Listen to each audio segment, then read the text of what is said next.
Slightly Above Average Gamers, Way Above Average Podcast. Welcome to the Slightly Above Average Gaming Podcast with your hosts, J007TV and Sub1KD.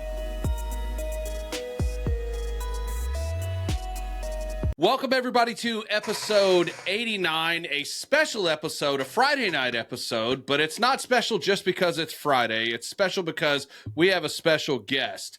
I am your host, J007TV, along with Sub1KD. We are joined by the one, the only, CupppaJoe. What's going on, fellas? That's kind of a crazy intro. I like it. What's going on? I do want to give a huge shout out to these two. This has been in the works for a while. I called for the emergency podcast because I think it's important that with this season 4 update, that we jump in as soon as possible and kind of talk about a bunch of things. So I'm glad we can make it work on a Friday evening. Absolutely. We appreciate you being here, man. And I will say, guys, it is Friday, so I do have a little bit of the Rocky Mountain water. You know what I mean? So we're good. I have to pick up my kid after this because she decided to go from school and go hang out with her friends. So I'm like, what? You have friends now? Are we at that age where you actually have friends? Fine. Dude, I spent all day running. I took my son to work first thing this morning. He's 16. Took him to work first thing this morning. Then I had to pick him up. I went to the gym, came back. Then I had to go to my in-laws and put their butcher box in their freezer, which it was just, I was like this, and then help my wife. It was just a very busy day. It's gonna How be about you, Joe?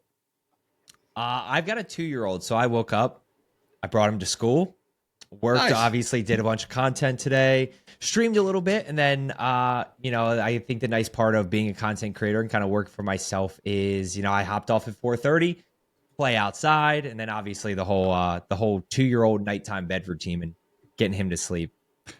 Yep. Dude, bedtime is the best time. Like, that's kind of the way we felt about it with our kids. Yep. My son would go to bed, but my daughter, literally she's about to be 13. She's always been like, it's like, go to bed. She has to come out at least 3 times. So, my daughter. I don't know if your kid does that, but mine does. My kid was the stubbornest kid ever. So like, I have a picture of her. It was like she was, I don't know, 18 months or whatever, and it was like she would not go to bed unless it was a battle for at least an hour. And I was at one point like, one day I'm like, you cannot come out of this room no matter what. Yeah, and she's like, fine. And then she gets like a little chair from her little chair and table set, sets it at the edge of the door, like literally like on the carpet line where it goes from carpet to hardwood, just right on the line. And she just sits there with her arms crossed, just glaring down the hallway at us. And it was everything I could do not to just keel over and die laughing, because that's not the example you want to set. Like, you want to respect the anger and the emotions, but at the same time, it was hilarious. And really nothing's changed. She just gets older. But they get old enough that you can actually mortify them in public, because you can't do that when they're little. They don't care, right? No. This morning, we pull up to school, and so I like to tease my daughter, my oldest. She's ending 5th grade next week, and so I'll sometimes it'll be Friday, trying to set the Friday mood. So of course, what song goes with Friday mornings? Rebecca Black's Friday. And so I timed it right so that it was just hitting the chorus as we pulled up to school, and right in front of the playground, I dropped the windows and cranked the volume up, and all her friends, there were probably 10 people in her class, all turn and look at her, and she just turns beet red and tries to disappear behind the door, does one of those, and then absolutely tries to climb out the window to get away from it as fast as possible. And That's awesome. Glorious. That is awesome, dude. That is awesome. Well, Joe, we really appreciate you being here, man. I mean, it's, it's a big deal for us. We're both fans of yours. I follow you primarily on Twitter, and, we've had some interactions. You've always been a good dude to me. So I appreciate you, man. Absolutely. I'm excited. I think let me do this. For those of you guys who don't know, my name is CupppaJoe, full-time Call of Duty content creator. I primarily play Warzone. I pretty much only play Warzone. And all of my content is around Warzone coaching. So it's just to help people get better. I've been doing it for 4 years, primarily Rebirth Island, got back into Verdansk with the update. I've been doing a lot of Verdansk coaching. I feel like I have I have a lot of interesting perspectives that we will, I'm sure, uncover as the podcast goes. This is gonna be good. This is gonna be a good episode. I'm looking forward to it. There is just, I think there's so many things going on and so many opinions, positive, negative, the future of Warzone. Is it dying? Is it not dying? So I'm really excited. I think this is going to be a fun one for sure. Yeah, man. So you know what, guys, let's go ahead and just get into it. What were your thoughts on season 3? I like season 3. You know, I actually think we're in a good spot from the casual player base. And I think that's a hard part of social media is, you know, when we don't always see the casuals who are playing, the people who like don't have a ton of time to level guns, or, you know, they are in a position where like they're not trying to like play ranked and super sweat. So I actually had a lot of fun season 3. Played some Rebirth, played a lot of Verdansk solos. I played some BR casual quads, even though I probably shouldn't have, but I was playing some BR casual quads, playing some duos, played a little bit of ranked. So I was playing a little bit of everything, which is, I think, ultimately what Call of Duty wants. Yeah, and that's one of the things that Sub One and I have talked about, you know, over the last 2 years. And I mean, more specifically in the last, I'd say, few months, is Call of Duty offers something for everyone. And that is one of the great things about this franchise to this point. I mean, you have zombies, you had DMZ, which may be coming back, you have multiplayer, and then you have your BR experience, then you have your Resurgence experience. And, you know, we've discussed that, and I do think that is a good thing. And like personally for me, I thought season 3 was awesome, and I actually got to bring season 3 in playing with Sub One, which because we're 2 hours apart, we don't get to actually play together. We've had actually people, fans of the podcast, that are like, "Do you guys get to play together?" And we're like, "No, not really," because we're at different stages of life. I was starting pretty early, those kind of things. So we got to bring in season 3 together. And that was fantastic. And I'm pretty safe in saying I think we both loved the first couple days, right, Sub? I mean, I think it was pretty much all of season 3 was fantastic. I don't have any complaints about season 3 up to the Reloaded update. I think the first half of the season, you know, it was delayed, which I think was a really smart move on their part because so much hinged on Verdansk being great, right? It was, you know, most people, I don't even know if most people anymore, but a good chunk of players have these memories of Verdansk that are like, you know, pigeonholed by the pandemic and being stuck at home and having all of these things going on in their lives. And then they had Warzone, which just kind of exploded on the scene. And it was one of those things that you could talk to, you know, random people at work about playing a video game. And for a lot of adults, that's not a common thing, right? Like most people in a corporate setting don't talk about that stuff. And I think the pandemic and everybody working from home and Warzone and the availability of it, and really just changed a lot of the conversation, a lot of the perspective on gaming in mostly positive ways, but some interesting ways as well. But it created these memories that people have of like Verdansk and, you know, things that happened in Verdansk, right? And it's like, for me, I mean, one of mine, I bring it up all the time on the show, is the day Stadium opened, right? And dropping in, and there's 150 people in the lobby, and they're all in Stadium, and they're all shooting with pistols, and that sound of like that popping sound where it's like no one's shooting a machine gun, everybody's shooting pistols, everybody's there. There's like 6 frames, right? You know, and it's just, it was one of those things. You know, nothing lives up to that because it was so epic of a moment of like, I can't believe that just happened. And then, you know, everyone settles into it, and it's like we all have these memories of Verdansk and playing with our friends and doing all that stuff. And then I feel like the game got away from that for a long time. And now Verdansk is coming out, and it had to capture that again somehow. And I think they nailed it for everything that for what it could be. I think they nailed it. I think season 3 was like one of the best releases they've ever had for a season. It was really hard to follow up with, you know, as far as like season 3 Reloaded, it was hard to follow up the season 3. You know what I mean? Like that update was flawless. It was by far, in my opinion, the best update, the most well-functioning update we've had.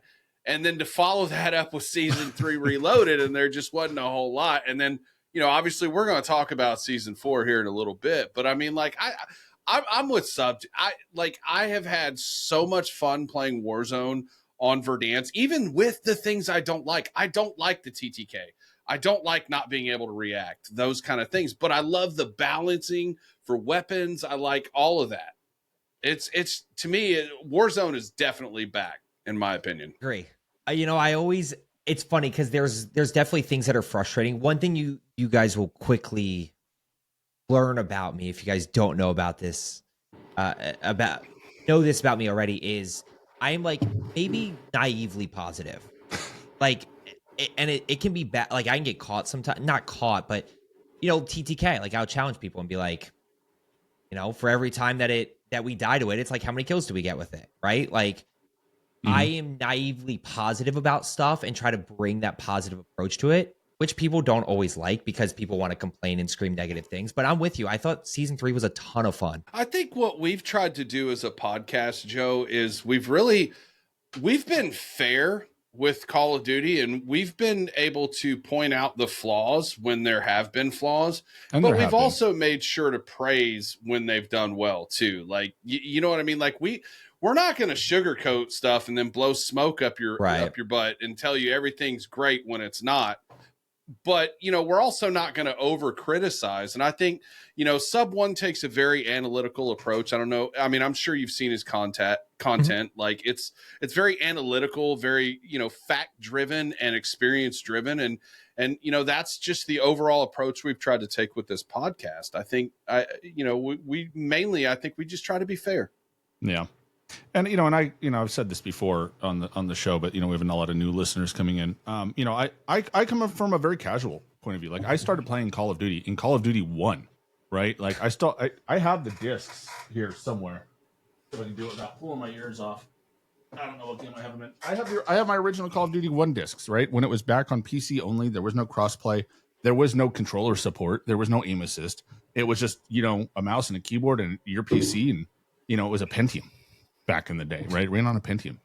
And, but it was always like a casual experience. I could play Call of Duty. I'd play 5 or 6, 7 games at a time sometimes and just kind of bounce back and forth. And that was all the way up until, fairly recently. And I think that's one of those things that just is an experience that a lot of people that are content creators for Call of Duty don't share necessarily because, they've fallen in love with Call of Duty. They play that game more, they main the game, they play it more exclusively. They've always played it, played out the whole game versus, what I kind of look at as a more casual audience who will play the game until it stops being fun. And then they move on to another game because they've got a catalog of 10 games they want to play in the year. Right. Yeah, that's something that I would say with, honestly, probably with BR Casual dropping, that I really flipped my mindset to why are they doing this? Mm-hmm. Now, I've always said, and I will always die on the hill that Activision, to a certain extent, knows what they're doing. Not maybe sometimes with not the in-game decisions, but when it comes to playlists and when it comes to certain things, I think they make strategic decisions. I don't think they're dumb and are just pulling stuff out of a hat. I think, which we'll talk about at some point. I think their BR Casual mindset, they are doing this very strategically. I think when they have certain playlists or certain map rotations, maybe I'm giving them too much credit, but I think they are very strategic about the decisions that they make, and they have data to back up the decisions that they make. But going back to where I started, with BR Casual dropping, I flipped and started to look at things through that casual lens. And I actually have a buddy that I text from time to time, and I'm like, how many hours a week do you play? And he's like 10 to 15. I'm like, perfect. Your casual player base. Hey, how many bundles do you buy? Right? Trying to really understand and take myself away from my position and say, why are they doing this? And how does this help or hurt the casual player who is the largest majority of their audience and player base? Yeah. I think it's an interesting, it's an interesting point. And, one of the things that, the hot button topic, we'll just ring the elephant in the room is SBMM and how that affects all of this, right? Because that it feels like it's a driving force of most conversations. And I think, I actually did a video just yesterday. I think I put it out the day before where I kind of talk about it, and we're going to delve into a little bit more into that content. But, if anybody hasn't seen it. So I actually went through and basically built a statistical model of Call of Duty, of Warzone, and asked the question, basically, what happens if you take SBMM out? Like, are you just going to get pub stomped by Joe and, and Aiden and all of these guys like 24/7? Is that like, it's just, you're just gone? Like, that's the way it goes. And so I Not CupppaJoe though. Wow, I don't make that list. You're too nice I of a don't guy make to that pub list. stop. And these content creators that are just I've killed you Joe. killed me. I have Yeah. not killed CuppaJoe, just so you know. But it's one of those things where when you build the model out, right, like you can play with the numbers and play with the stats, and you can see why they want to create it, but you can also see why holistically it creates more problems than it solves. And the topic we're going to get into when we delve into season 4 is, I think at the end of the day, I think they're trying to solve the problem of SBMM and how to deal with that when you have a fluctuating player base of lower skilled players, of casual, low skilled players, which I think is honestly the backbone of the game. Well, see, I've said this before. I'm not really a fan of the labels, and the reason why is because I feel like they're counterproductive and it creates a lot of division in the community. I mean, just look at this last week. Just look at how you have certain segments of the player base just going at each other over things that are not really in our control. I don't like the labels. I will, Sub One and I have also talked about this before. No one actually really knows what the true definition of a casual is because everybody defines it differently. You got some people defining a casual as anybody who's not a pro. You have others that define a casual as somebody who's not good at the game. Then you have other people that define a casual as somebody that plays the game like 6-8 hours a week, whatever. Like nobody actually knows. Let me throw this one out at you. So I had a tweet that got a lot of traction saying that nobody above a 2.5 KD should be able to queue into BR casuals. Me included. I should not, but I had a long conversation with my stream, and I think that they brought up an interesting point. A lot of people define casual as a casual player. What if casual is defined as, I just don't want to sweat right now? Like, hey, you drop into quads 3 or 4 games in a row, you get pub stomped.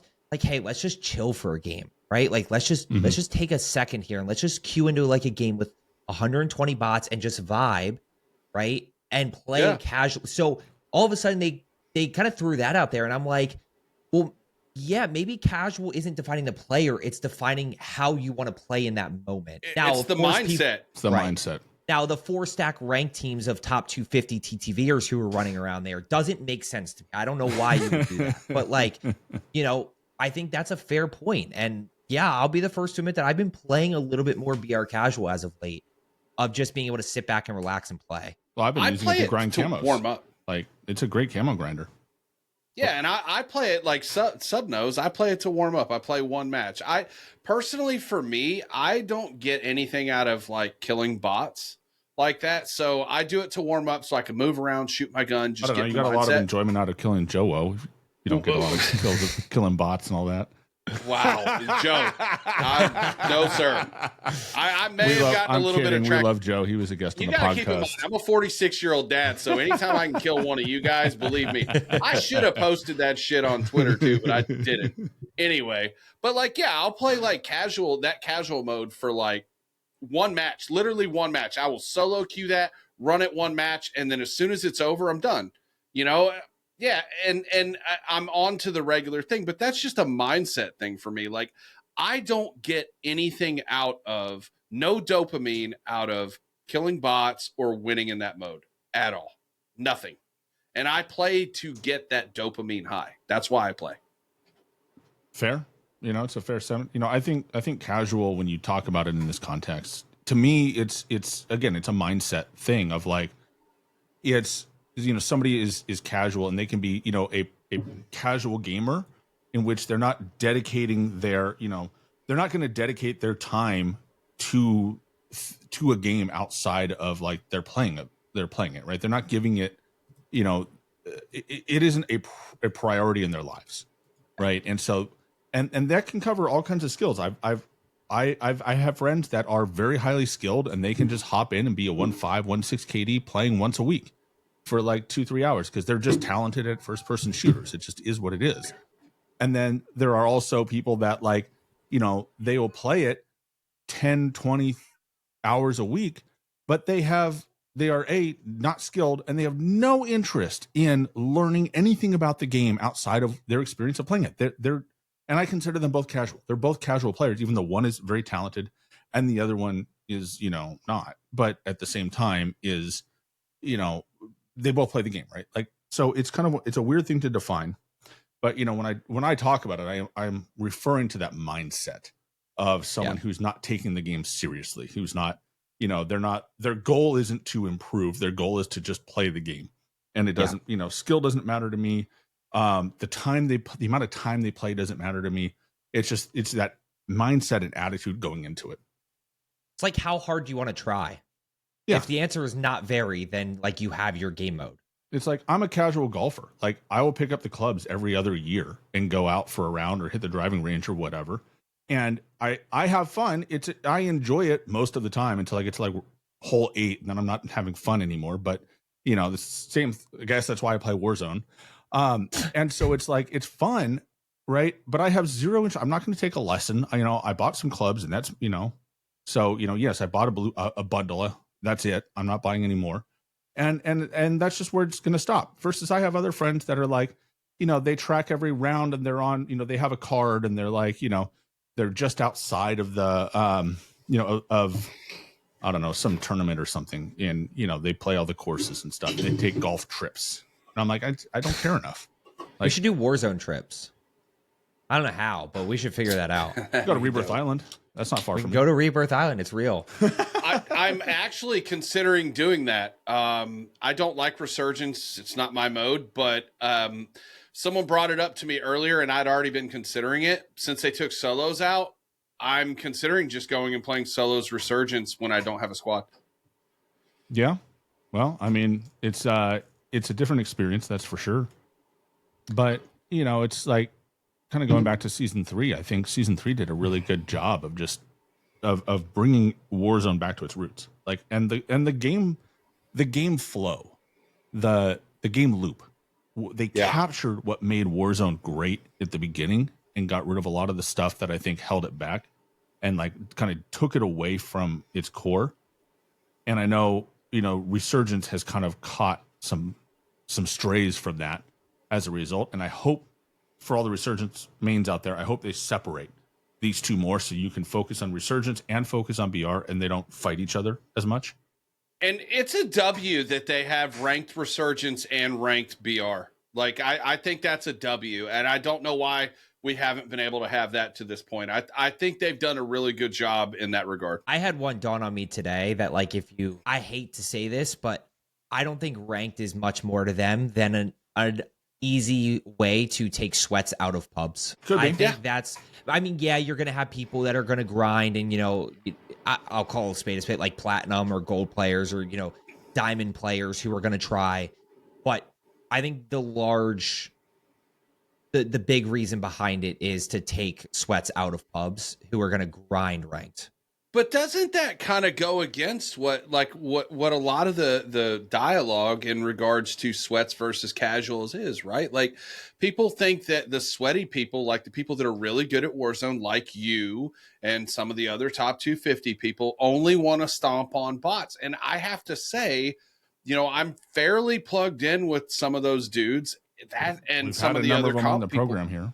Yeah, that is not the case. They don't get anything out of stomping Jim Bob the accountant. You know, like, that's not, I mean, yeah, Joe Woe, you know, he'll post killing a 40-year-old head, but like, he'll do that and that's cool. Like, and I know he's joking and it's in jest, but like, none of those guys really get anything out of it. Like, their dopamine hit is playing in the top 250 in the World Series of Warzone. Yeah, it's the reward system. That's the thing. And I think I had a take on Twitter maybe 2 days ago that I think one thing they need to consider is seasonal rewards for normal pubs. I saw that. I like that. Because what, like, yeah, I mean, I get the whole dopamine side of it, but like, what benefit does somebody have to play okay, take a normal take 1 to 1.25 KD players who are playing with their buddies in quads. There's no reason for them to play normal BR quads. There's no incentive, right? And then for me, with like how SBMM can be sometimes, it's like if I'm gonna play in the lobbies that I play in sometimes, then like I might as well just go play ranked and get a reward for it. Yeah. Like, I think there should be, hey, get 50 kills in Battle Royale this season, and you get this reward. Get 100 kills, get 200 kills, and crank it up, and actually incentivize people to say, hey, go ahead, go grind for your reward a little bit. You're going to get rewarded at the end of the season. Yeah. And I really think, so it's kind of funny because I've gone full circle in this because, this was my first like BR that I've spent more than about 3 hours on, right? I played Fortnite when it was first released in season 1 for about 5 minutes and was like, the hell is this? And then I played, PUBG, and I did not understand the game. I just died a lot and said, forget it. And none of my friends played it. Right. And so, I never got into these games until this game came out. And even then I had to be dragged in by my buddy kicking and screaming because he was excited about it. And so I was actually, I mained NHL, right? Like that was my competitive mode. So like, we had a team, we were, pretty well ranked. We did really well most years. But like we weren't, Call of Duty was just a casual thing for us. There we go, labeling us. And BRs were just like this new thing, and it took a while to figure it out. And once I figured it out, it was like, I can't go back. But I spent a lot of time arguing with people saying, that were saying we need ranked. That was a big push early in Verdansk was why is there we need a ranked mode. And it was kind of like this pushback of like, why are you guys, back then it was like, why are you VPNing all the time? Like just, play against your skill level. You're not, it was the classic argument, right? You're just not interested. You only want to, beat up, the little guy, like the casual guy like me. You don't want to play your own skill, right? And that whole argument. And now having experienced BR ranked and how much fun that mode is, even for me, because when I play it, I have to solo queue. I don't have anybody on. So I'm by myself with randos that are like licking the wall half the time, which is awesome. And it's like, and I still enjoy that mode, honestly, in that experience better than playing standard BR at this point because of SBMM and all of the things that people complained about 5 years ago. And so for me, like anytime you can incentivize a mode, right, and encourage people to play it, they're going to take it more seriously. They're going to try, they're going to actually try to win it. And I think that's the thing that standard BR just doesn't have. Why try? Why bother? Because you don't get anything from it. Like at the end of the day, yeah, you could, you can show your stats, but I can juice those stats by, with a VPN or, quad boxing or, yoga boxing or whatever it is now. And like, I can make them say whatever I want. Like I remember I talked to a guy who, he had a competitive team for a while, and he was telling me, look, if you want, a lot of guys, if they need to boost their KD up and just kind of like hit that bottom line, they just go to the AFK, farm a couple AFKs, and you're guaranteed a 2 KD if you're doing solos. Like that's all you have to do. And you can make the numbers say whatever you want them to say. And that's to me, cheesy, bro. Well, of course it's cheesy, but it's like, but if you want the numbers to say what you want them to say, like that's all you have to do, right? Like there's cheesy ways to do it. They don't. And so it's like, it just starts to lose value over time. So for me, all right. So, we're talking about like whether we're getting something out of a mode or not, right? Like I get nothing out of casual. Out of pubs, I do still get a dopamine hit depending on, how the game's going, those kind of things.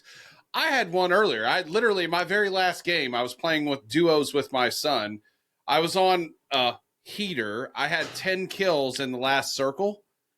Yeah, died to a no fucking nody airstrike. Literally died to a no nody airstrike, right? That's classic Verdansk right there. You can't ask for a better ending. Exactly. Like I wasn't that mad, but like I actually I noticed I had 10 kills. I'm like, all right, let's go. Like I get something out of that. Ranked, I definitely get something out of. I mean, I've been diamond twice. I haven't played it as much lately because my team has fallen through, but I still enjoy playing the mode, and it's like, I personally, I want to compete. That's what I want, and and I don't care what it is. The only way I don't feel like competing is if you start throwing bots and stuff in there. That, to me, that just immediately kills it. Like, it throws water on it, personally. Okay, so no BR casual ranked mode is what you're saying. Exactly. No BR casual ranked mode. And take that one out. Joe, let me ask you something, man. And I don't want to put you on the spot here, but so we had an exchange within the last week or so. I think I retweeted one of your things, and I was like, so basically what this means is I either have a choice between playing in a lobby and feeling nothing killing bots, or getting, into ranked and having to sweat my D off the entire time. And you asked me, you said, okay, well, what's your ED? And I'm like, well, it's slightly above average. Wink. And then, but you didn't respond. So I'm just curious, like, what was the point? Do you know like, do you know what the context was? No. I've had a lot of controversial tweets. Sure, of course. It wasn't really controversial. We were just talking about the casual mode and like them. Was this how casual is going to replace normal? Yes, it was kind of similar to that. Yes, I think that was the exact tweet. I was just curious. So I think one reason I might have asked is I am very aware that there is a gap probably between 1 to 1.5 ish that are in this awkward spot. That's They're us. like maybe even up to like a little bit higher. Yeah, where it's like I'm like I don't want to kill bots, but then you go into normal, and this is kind of an interesting little.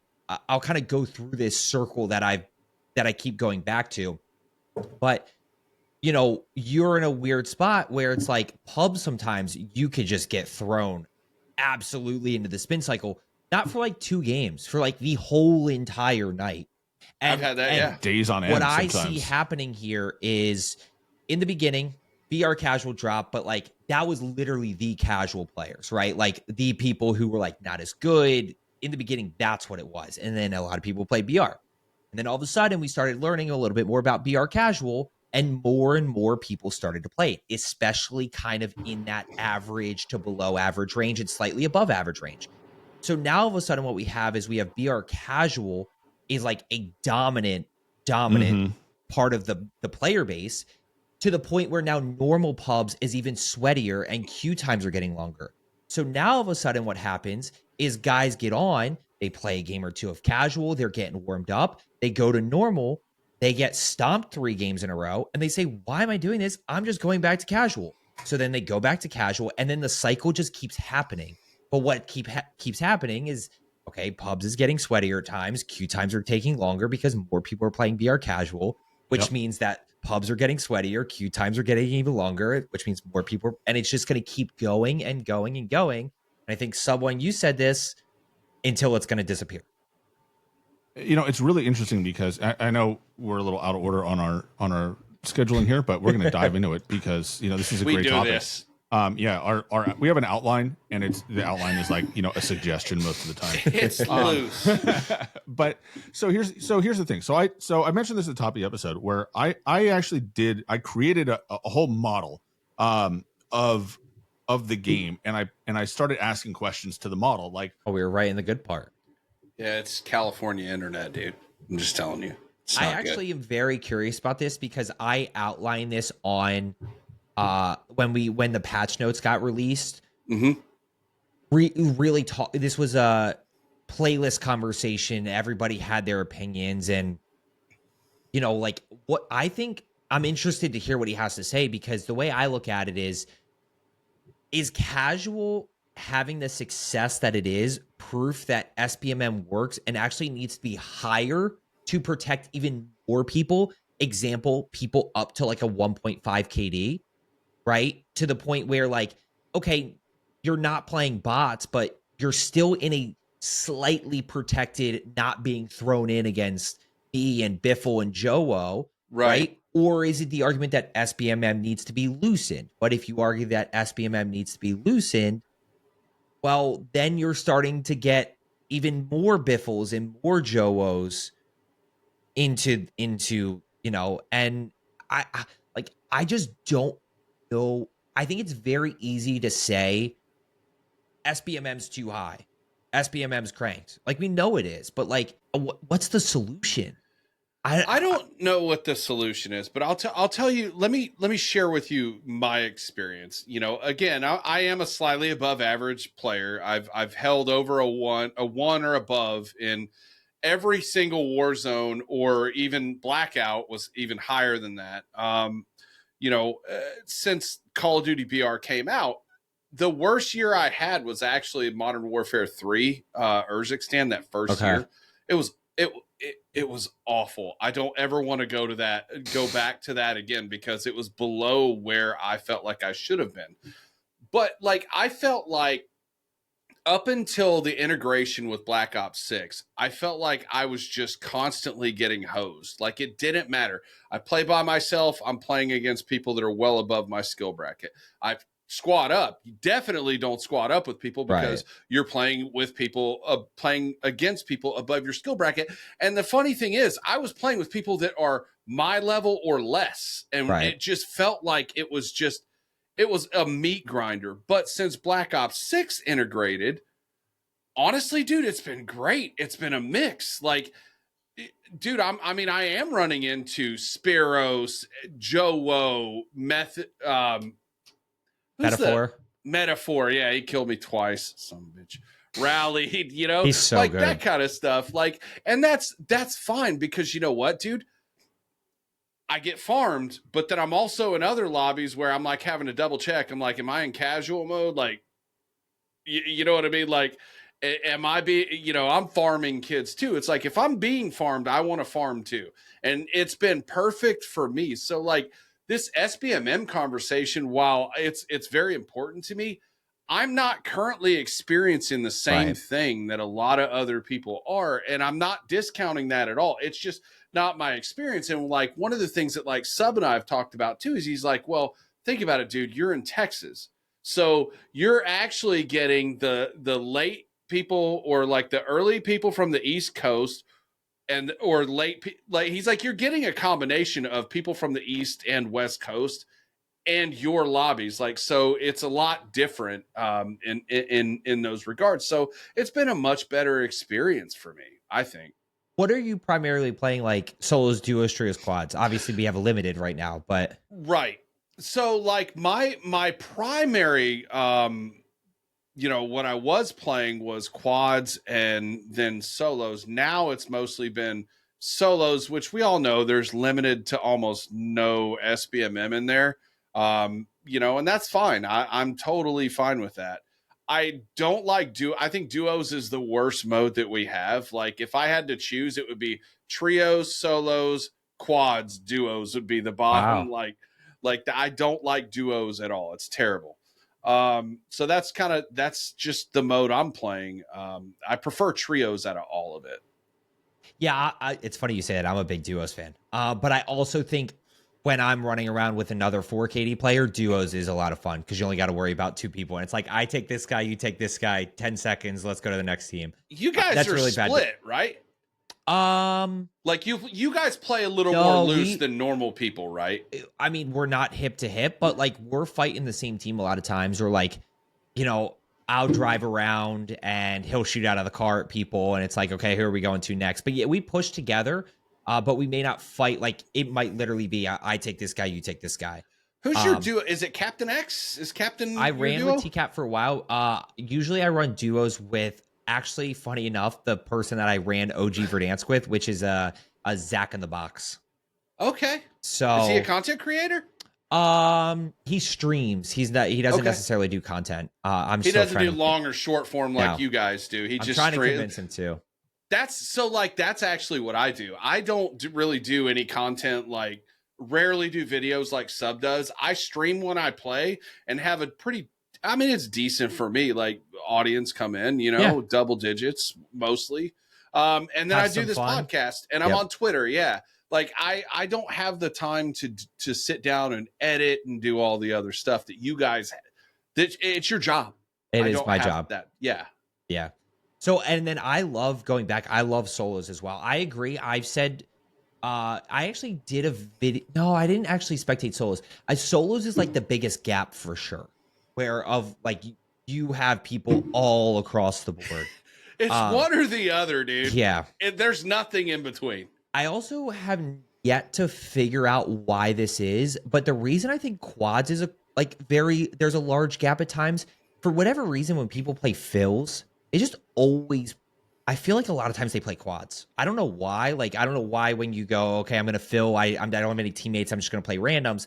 People just naturally choose quads versus like, I mean, I guess duos with like one other person if you're not super social, but I feel like quads, you get a lot of random fills. Can't do it, dude. Do you do that? No, Like, no, do you no, squad I fill? don't. No. I can't. I honestly, I refuse. I mean, I hear Sub One complain about randos and like just some of the other people that we follow on Twitter, and I'm just like, I refuse to do it. I will play. That's why I started playing solos to begin with. I never liked solos. I love solos. I think solos can be brutal. Like you can go through it in terms of like double spring mines and like your car gets RPG'd and you get one shot snipe from across the map and there's nothing you can do. But I just love the 1v1 dynamic of it.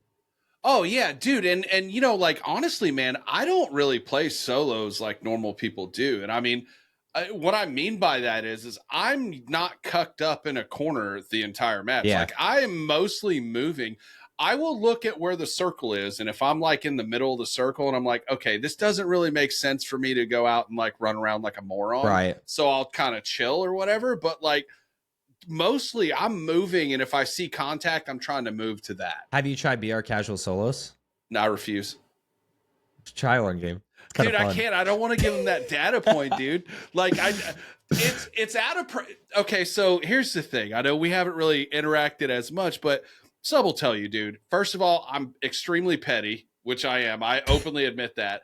And I'm very stubborn. And the idea that they took my solos mode, the only other mode that I play away for their experiment, which actually we need to talk about that too.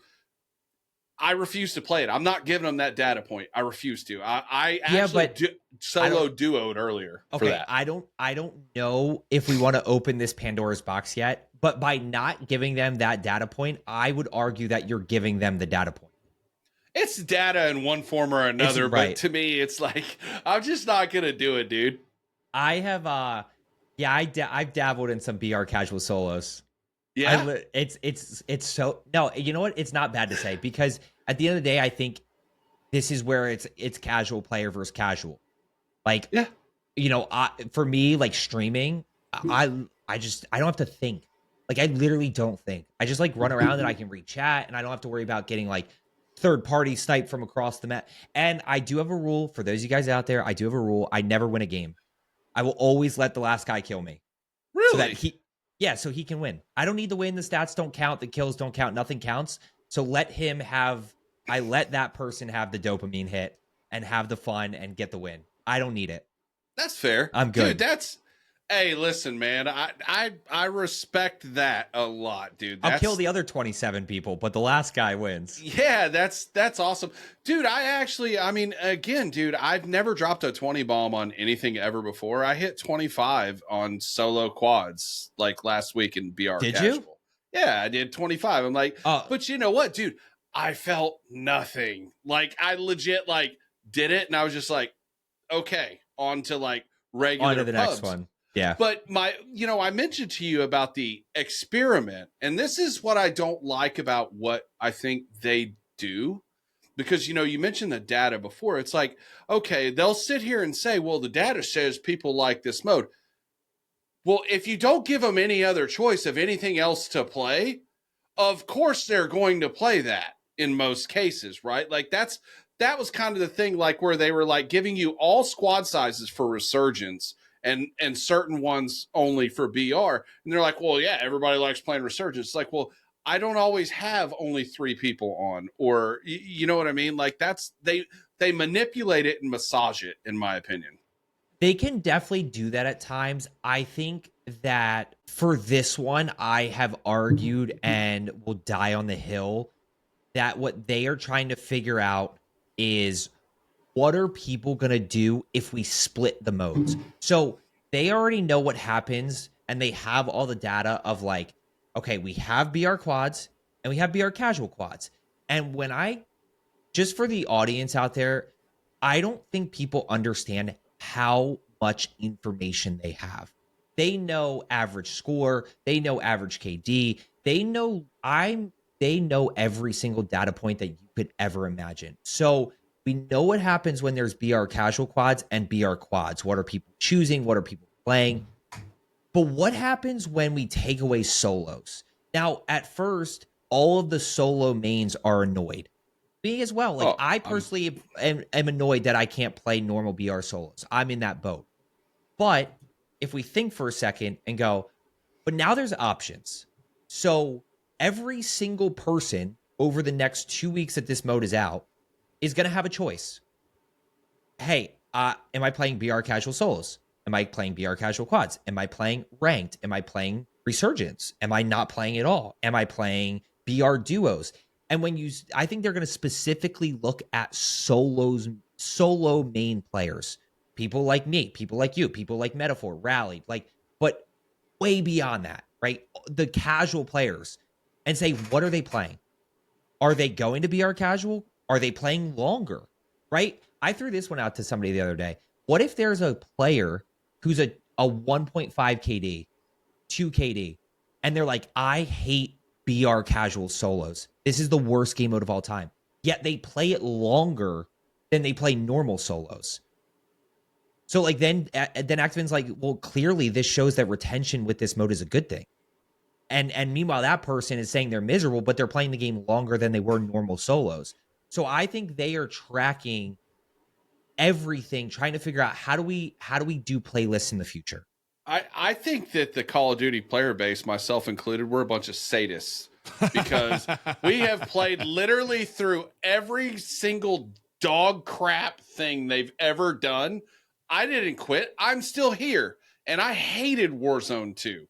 I hated Modern Warfare 2, but I played it every single night. So I pointed this out to Jay on the phone the other week, and he got real mad at me for it. So I'm going to get him mad again here. Oh boy. So there was a company, a third party company that does stats, right? They it's not like how Activision reports their numbers, where like they just go into their internal data and like massage it and make it say whatever they want to say.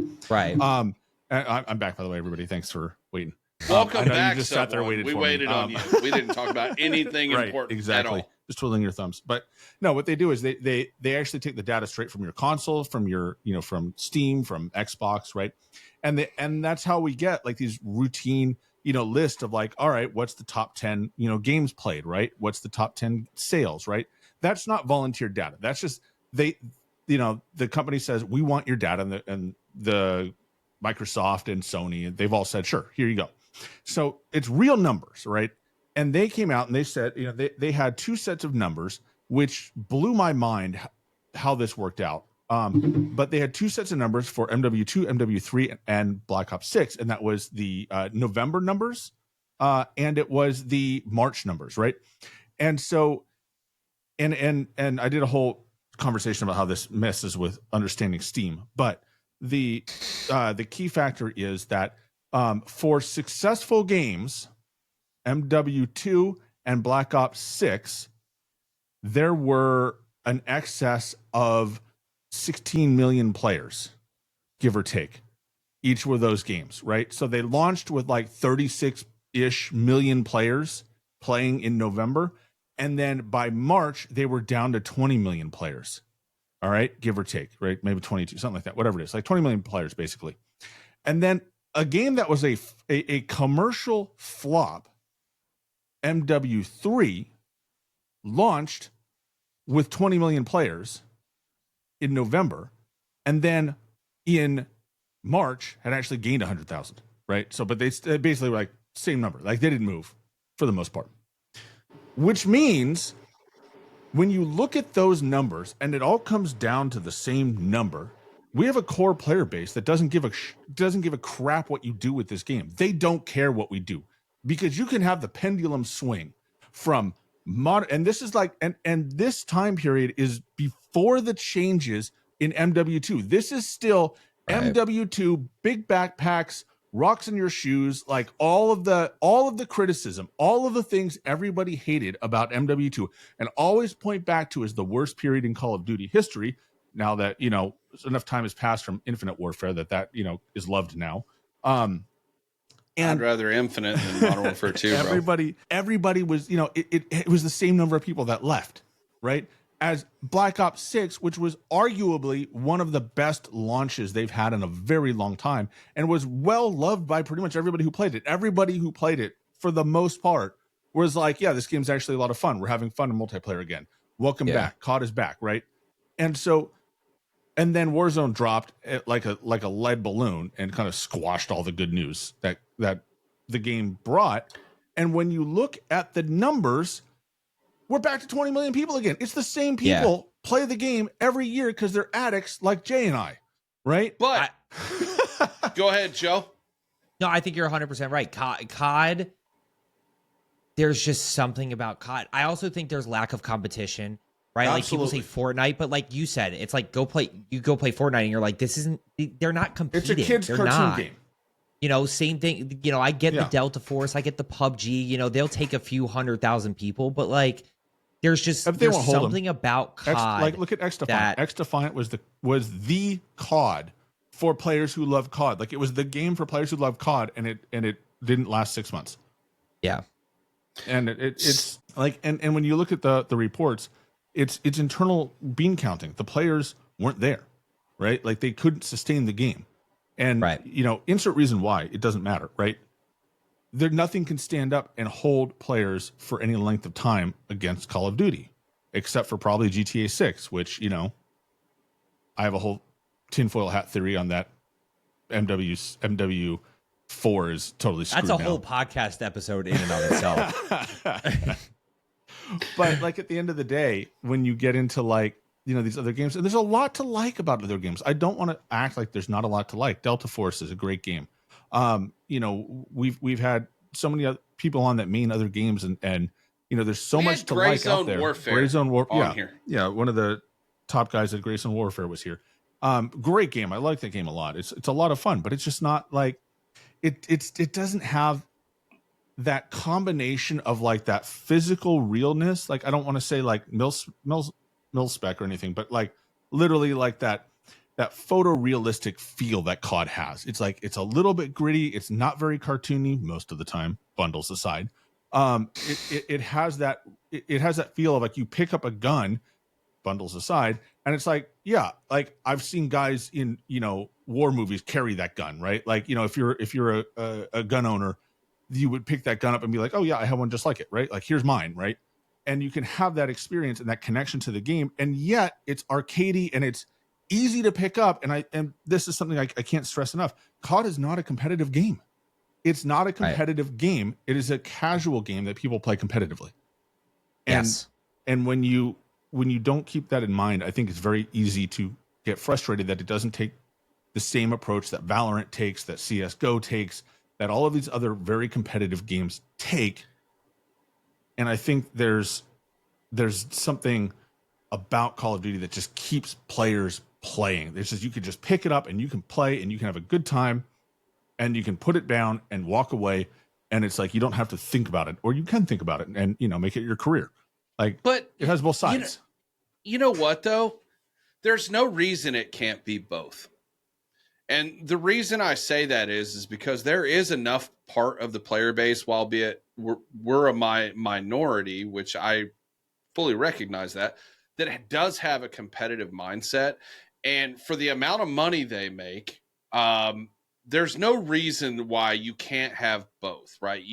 Why can't you have a good ranked mode, a regular pubs mode, and the casual mode, and let people, you know what I mean? Like, so what? As far as I'm concerned, if I'm going into pubs because I don't have my ranked squad, if I have to wait a few extra minutes to get into a match, I don't care, because I would rather do that than go play some soulless match against bots. Hey, leave the bots alone. I'm just saying, dude, like, that's just like my mindset about it. I don't like, I'm totally okay with that. And I think that there's more people that are competitive with this game than not. But at the end of the day, I also recognize that for whatever reason, even though we have not seen hours played versus dollars spent, if we ever did that, I think that could potentially flip the narrative some. as far as what's a casual, what's the majority, and those kind of things. Because my contention is this: if you're not playing the game, why the hell would you spend money on it? So I got a buddy, and if he doesn't listen to the podcast, so he won't kill me, but he would if he did. Dude, what kind of buddy is that? I have a few of those too. Screw those guys. You know who I'm talking about.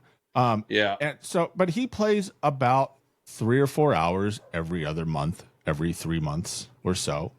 And, he just hops in to play with us when we can pull it together and it works out for his schedule, which is, obviously not very often. And when he hops in, he has no idea what the meta is. He has no idea what the thing are. He just hops in, pulls out his credit card, buys a couple bundles that have the right guns on them, and then, throws them in a loadout and goes. And and then anybody like that. He has fun, right? Like we have a good time. He talks a lot of smack. He puts up no kills, and we all give him a hard time for it. And then we see him again in 3 or 4 months. But like that, that narrative is, I think, more common than we give it credit to. And I mean, that's probably an extreme case, right? 3 or 4 months, but these bundles exist for a reason, and a lot of times they're meta weapons and close to meta builds for a reason. Yeah, it's funny. This whole season 4 thing has got my mind rolling on so many different levels, and I think Jay brings up a good point about dollars spent versus hours played. And what I've been thinking about is like business 101. 20% of your player base, or 20% of your consumers are going to generate 80% of the revenue, is the old like cookie cutter business mantra. And where is that COD 20%? Is it low? Is it the 1 to 1.5 KD? Is it 2 to 3? Like where they're trying to balance, like where is that 20%? I guarantee it's spread across the whole gamut, because every demographic you look in, every demographic that I play with, and I play with people that are, not good, and I play with people that are very good. And I know Jay does the same. And when you look at the spread, who's got bundles, who's, they're all spending money. They all spend the money, spend money. Maybe not, we're not all Rolo where we can afford all 4 Ninja Turtle skins, but, people do, it's like, I got a buddy, he plays, a different guy, but he plays, 2-3 nights a week, 2 maybe 3 hours a night, takes breaks for a week or so if he's traveling, or if he's, if the game's particularly not treating him well. And, he bought 2 Ninja Turtle skins. Yeah. I would say he did not get his money's worth in terms of playtime with them, but he still bought them. How much of that is anecdotal, though? I mean, if you really think about that, well, because everything on the topic is anecdotal. There is no. Fair point. Fair point. Yeah, because we don't have that hours played versus dollars spent. Oh, do we lose Jay? Oh, we might. Oh, and there he goes again. Nope, there he is. He's still here. We're saved. No, it was you. Wait, I think that was you, Jay. How is that me? I've got fiber. What in the hell? Well, welcome back. I'm back, bitches. Sorry. Jay, I don't know if you heard, and I don't want to, on your point, I asked, like, Business 101 mantra says 20% of your consumers or 20% of the player base is going to generate 80% of the revenue. Like, where is that COD 20%? Like, and Sub One then proceeded to say, like, I think it's across the board. It's probably the 0.5 and the 5 KD player might be spending the same amount of money. Maybe. I mean, because, like, listen, dude, I play this game a lot. I've backed it off lately, but I mean, and I do spend a little bit of money, but I also know people who play less than me that spend a little more. And I know people that play as much as me who don't spend a damn thing. Yeah. I think it's all over the board, really. And I think the reality is that, just like casual is a mindset, so is like, being hardcore. I know, I got a buddy of mine. He runs a players group for just okay players, right? And like the whole mantra is, if you're just okay, if you're not if you don't want to sweat, you want to come and hang out with people that are okay being just okay at the game, this is for you. And he's got, a couple hundred people on it, right? And, he's as casual as, however you define casual. He doesn't have a high KD. He doesn't play very, as much, but he, he's passionate about enjoying the game with people, like with his mindset. And I think that whole idea is like, it's mindset over like skill. I think we get wrapped up in the skill because it's quantitative and we can measure it and we can compare it easily. And I don't think that relates to like the mindset of people playing the game. I mean, I'm here. Like, if you take my KD and you look at that and you go, what the hell is he doing running a podcast? I can give you some really, really, really good context on this. Having coached hundreds and hundreds of people, I've seen it before. The number one factor that will kill the ability to have fun is obsessing over getting better. I've seen it with people. They're like, I can't drop 20s. And I'm like, just have fun for a little bit. Like literally just have fun. Just get on, just play some games. Like, don't overthink everything. And like, oh, I should have pushed this way versus that way. It's like, just have fun for a little bit and things will start to come back to you. So can I tell you, like, I personally, and again, 46, going to be 47 in September. I don't really fit into the main demographic of this game. In fact, my age group, our skills are actually declining. I've played Call of Duty since Call of Duty 4.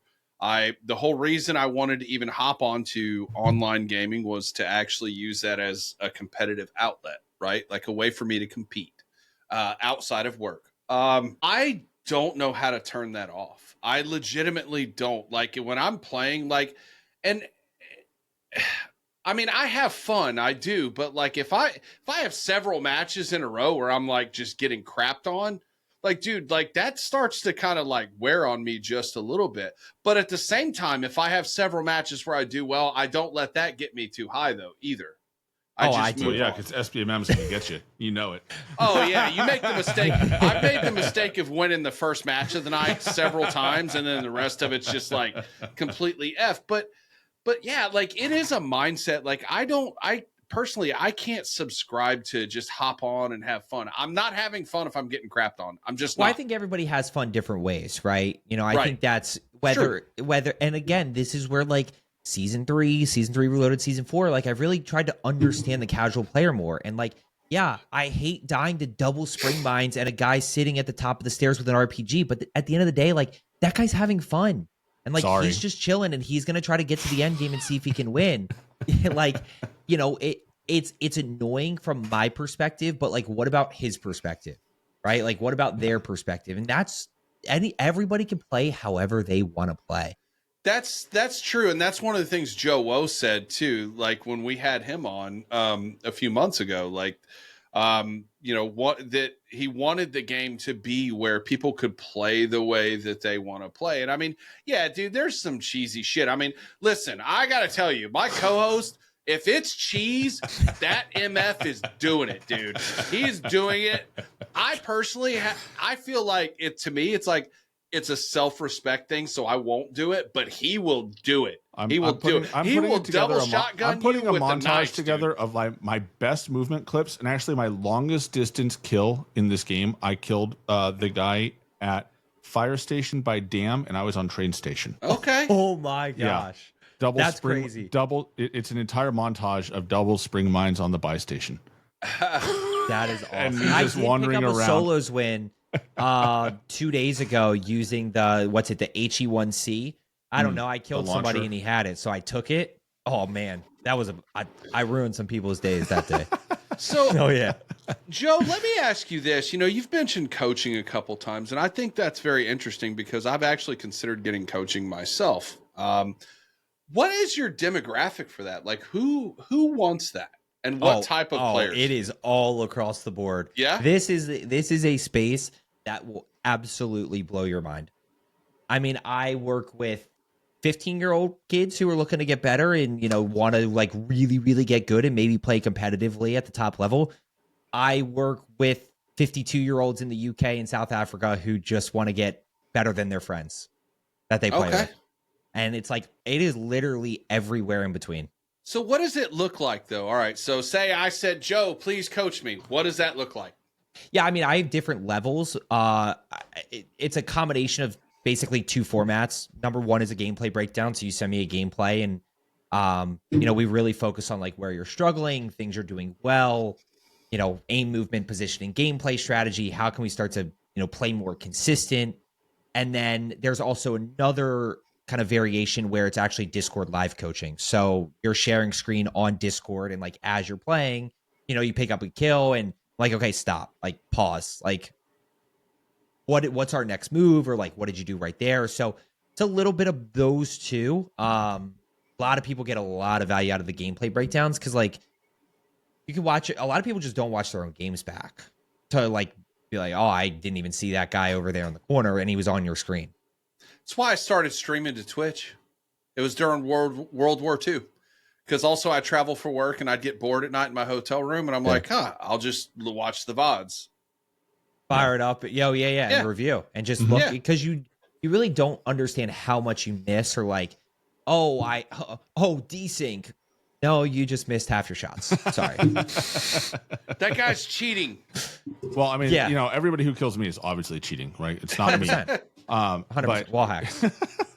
Well, it's funny because, like, it's like for me, I'm very self-aware of when I make bad decisions. I usually try and give my money to somebody before I go and do it. Like last night, I was playing with some buddies, and I said, here, take my money, and I'm going to go do some dumb stuff. And I did, and I was moderately successful.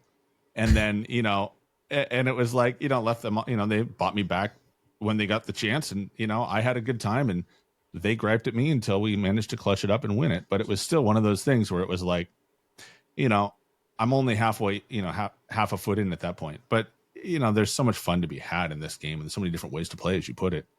But, season 4 has kind of rolled through. And aside from the rocky start, which is interesting, we talk about that in a minute. But what do you think? How much time have you logged on season 4, as much as you're able to with the issues, since it launched? Like, have you put a couple hours in?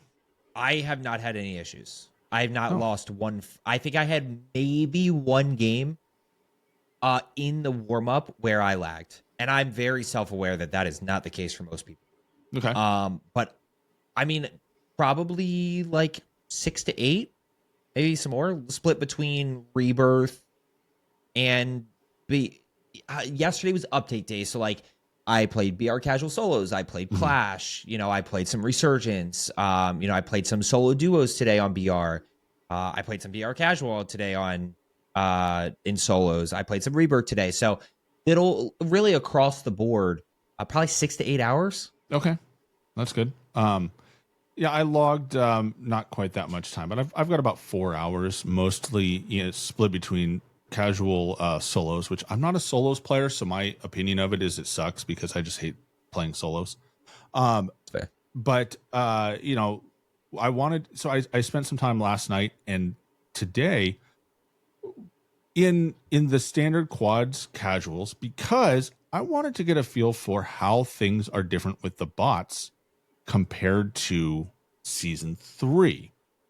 I actually put a video out this afternoon, right before, a little bit before we went live. But what did you observe? What have you observed with these bots now? They are better, 100%. Here's the easiest way I could put this: they have muddied the waters between what is a real player and what is a bot.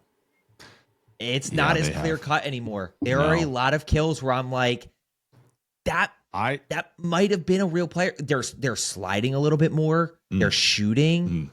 You still have your guy that's like running out in the open, but throw the grenade and drop shot, right? Like that guy's they've still muddied there. Way more, and the names and the levels. The names and the levels. And here's the thing: I spectated a team. I actually was convinced they were cheating because the guy's name was Hax, Hax, right? And I thought, of course, all right, is he cheating? And he was a level 10. He's a level 10, and he's on a squad of 3, like on a trio. And I watched, and he was so weird. I'm convinced he's hacking. Convinced, right? Thank you. And then I watched his teammate, and I'm like, all right, maybe he's hacking too. And I watch him, and I'm like, no, you're just a legit level 34. Like, you were actually kind of bad at this game. And I watched the third guy, and I'm like, all right, you're prestige 5, level 40. Like, you've got camos on your gun. Like, you're human. And so I went back and I watched the first guy. Dude, I have gone the full circle of like, is this guy an idiot who's just started? Is this guy somebody who's new to Warzone? Because the way he moved, like he didn't play like someone who's new to War. I mean, you know, you should watch some of the footage. But like, he didn't move the way that someone new to war, like to first person shooters move, right? He's not like looking at the ceiling or looking at the floor and like can't find his way. He's very deliberate about where he goes, but he's also very confused and he's running around and he's like going to weird places and doing weird things and like, you know, ADSing weird walls. And it turns out there's somebody in that area. So I thought he was cheating for a while because I'm like, you're ADSing a building and someone comes out of that building a minute later, right? But that's also something bots do because bots obviously have walls because they're bots in the game, right? This guy, when I watched him closely, he was a bot on a human team. On a human team. He's on a human team. That's wild to me. And it's like that's wild. And we are full on. We're in headed down the. We're there. I mean, this is it's going to be BR cat. Now, here's the only thing I don't understand. And I know there were arguments or people made arguments that this was already happening, but I don't know why they even. It was not. Meaning there weren't bots in BR before. No, I mean there were in like what's it called mode, but it was proven that when people ran into this sort of behavior, it was someone scripting a account to level it for sale. Gotcha. Okay. So they were manipulating the account remotely, and so like a lot of times they would have like, you know, a bunch of bots all slaved together. And then, you know, they would actually sell these lobbies. So people would get into these lobbies where you have a mass of players that all kind of move together and don't do anything. Jeez. And those are script controlled, like cheater. They're basically cheat farming. Right. Right. It's how the cheaters just buy an account. Right. And so they are kind of bots because they're controlled remotely, like by AI and but not scripting. A Call of Duty but bot. It's not Call of Duty doing it. That's external people. I just don't understand. Go ahead. This is legitimately like not just a bot in the game, but a bot on a human team. And I've never seen that before. And I've logged a lot of time in casuals doing camo grinding. And I've never seen this before. My only thing is why have the casual mode? Why not just put the bots in and just play dumb? Because you can't do that in this game with the attitude that we have. I mean, just look at how, like that previous example, how many videos were made by people like absolutely like going hard at Call of Duty and like undermining a lot of it because they claimed bots were in the game when they weren't, right? And granted, from the behavior that you saw, it's like, okay, like something's weird here. But when you figure out what it is, it's like, okay, that makes a lot more sense. The thing you can't do is you can't do like Modern Rivals where it's like you start it from the beginning because they're adding this in. Right. And I totally get why they're doing it. Like, well, they have to get people used to it. Well, the thing is, sorry, Joe. The thing is, like Sub and I were talking about this too because he brought up Marvel Rivals. Like a lot of us really hadn't played that game the same amount of time as like we play Call of Duty. So like we're gonna know the difference in Call of Duty. We're not going to know the difference in Marvel Rivals. So it's easier to slip that in. Like, I know, dude, I had 1,900 games on Urzikstan. I know what, you know what I mean? Like, I know what a bot looks like or whatever. And so and Sub and I talked about this the other day. I'm against only having either bots in your lobbies or ranked, but if they're going to do that, at least make them a challenge. I don't want someone to throw a nade at me and then lay down every time. Like, well, I think Joe will attest. They weren't doing that much. You still got it a little bit, but like I got slide canceled. They'll shoot at you. I got domed by a bot from 100 meters out. He had a 7.62 and he just ripped my head clean off. And I was like, I mean, granted, I wasn't really paying a lot of attention. I was trying to snipe somebody from somebody else in the other direction.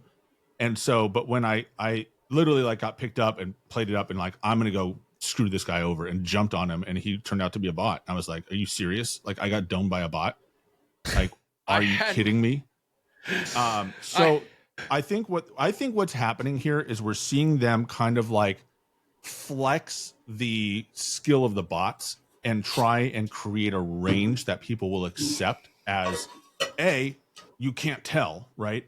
And this is what Fortnite does. Fortnite. This I is don't how want to Fortnite tell. does it. I don't want to know. But they've created this scenario where you can no longer look at the bots and look at their name and go, oh, that's a bot. I ran into, so in the gulag and casual, I only fight with my knife because, it's a bot. So why not just earn camo credit to my knife? And went up against somebody and killed him.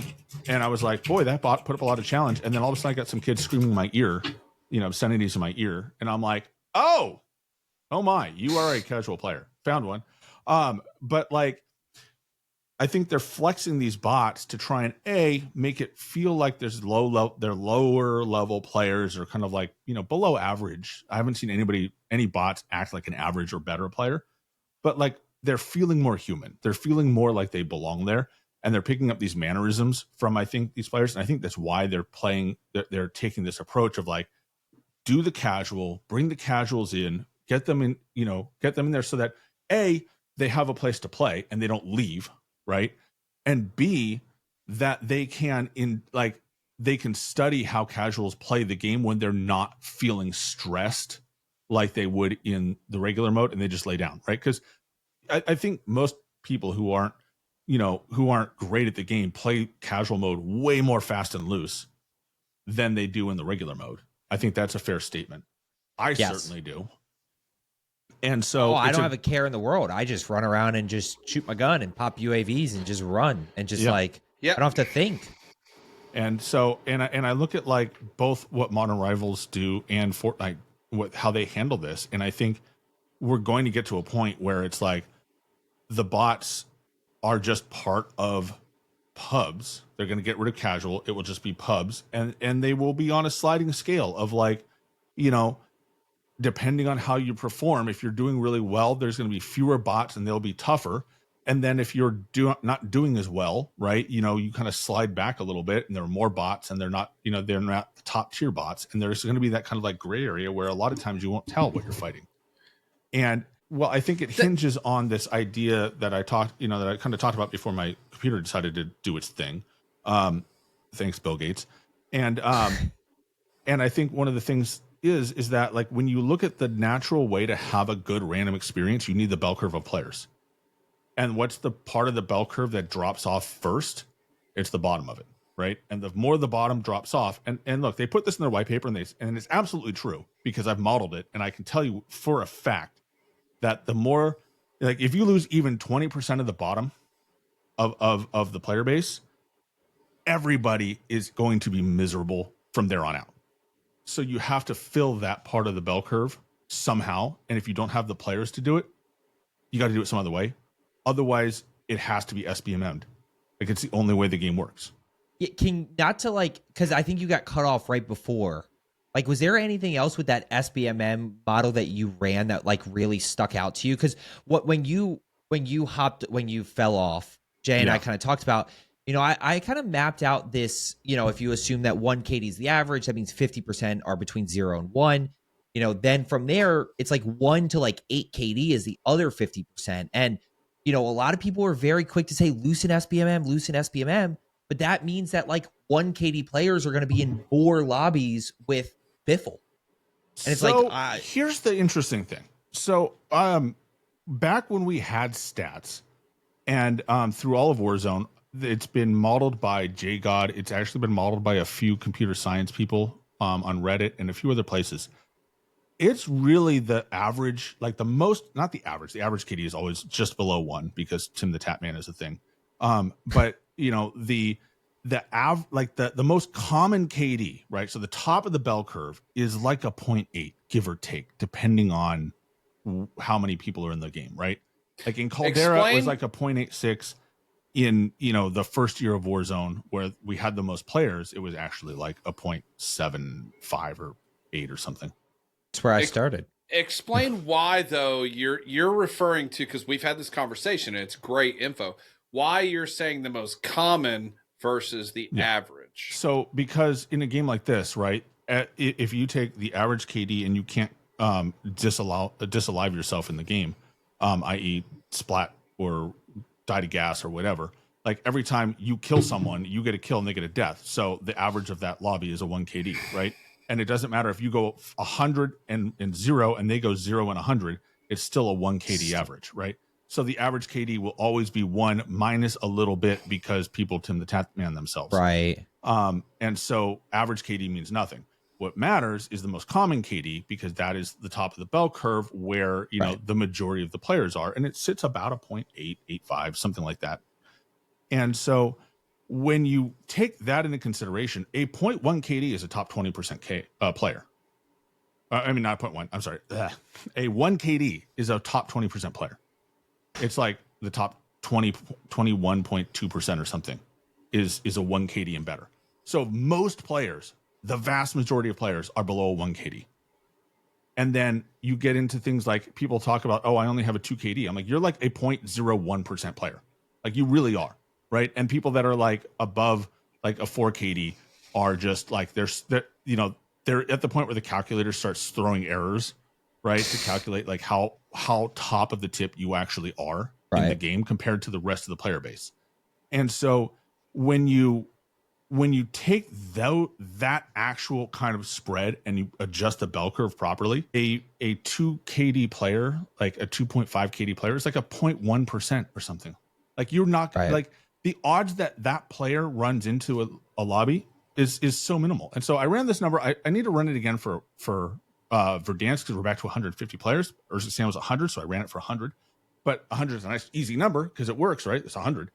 And so a top 1% player, so one player out of the lobby in a completely randomized lobby, right, is literally like a 1.5 or 1.7 KD or something like that. I don't have the numbers offhand, but it's not that high when you look at like what we talk about.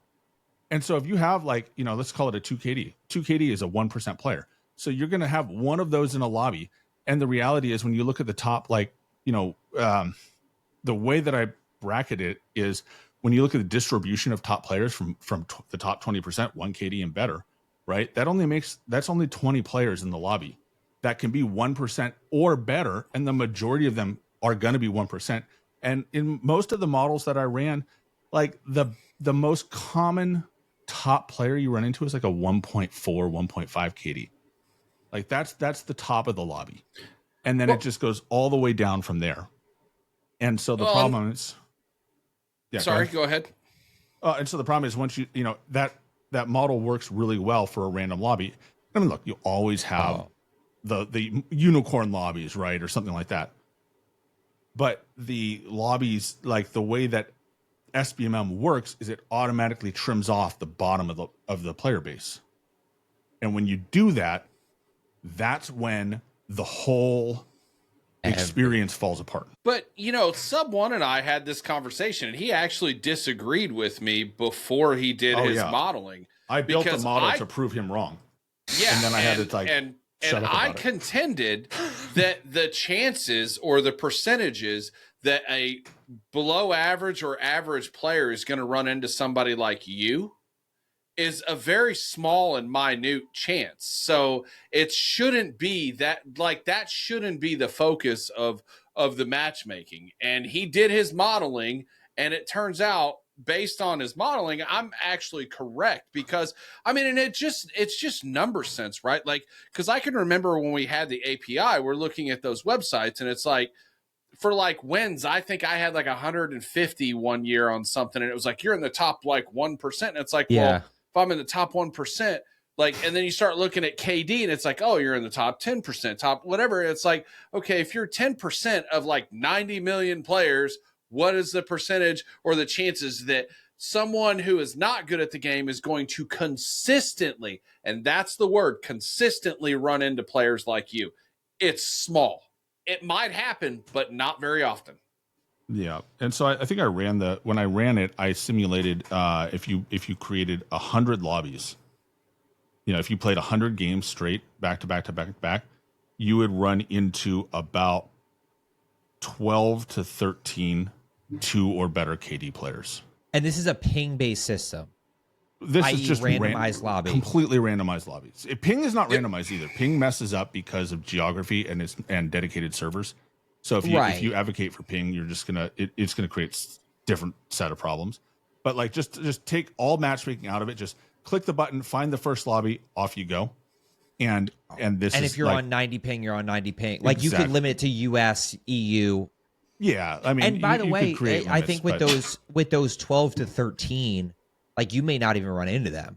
Oh yeah, they're just in your lobby. Like the odds that you run into them. And I'm working on modeling. So Caldera, they released data from Caldera where they tracked people across the map. I don't know if like I put that out like last year or something. And I'm still trying to like figure out how to model that data and have fun with it. But like, there's a lot of games in that where like the highest KD player dies early.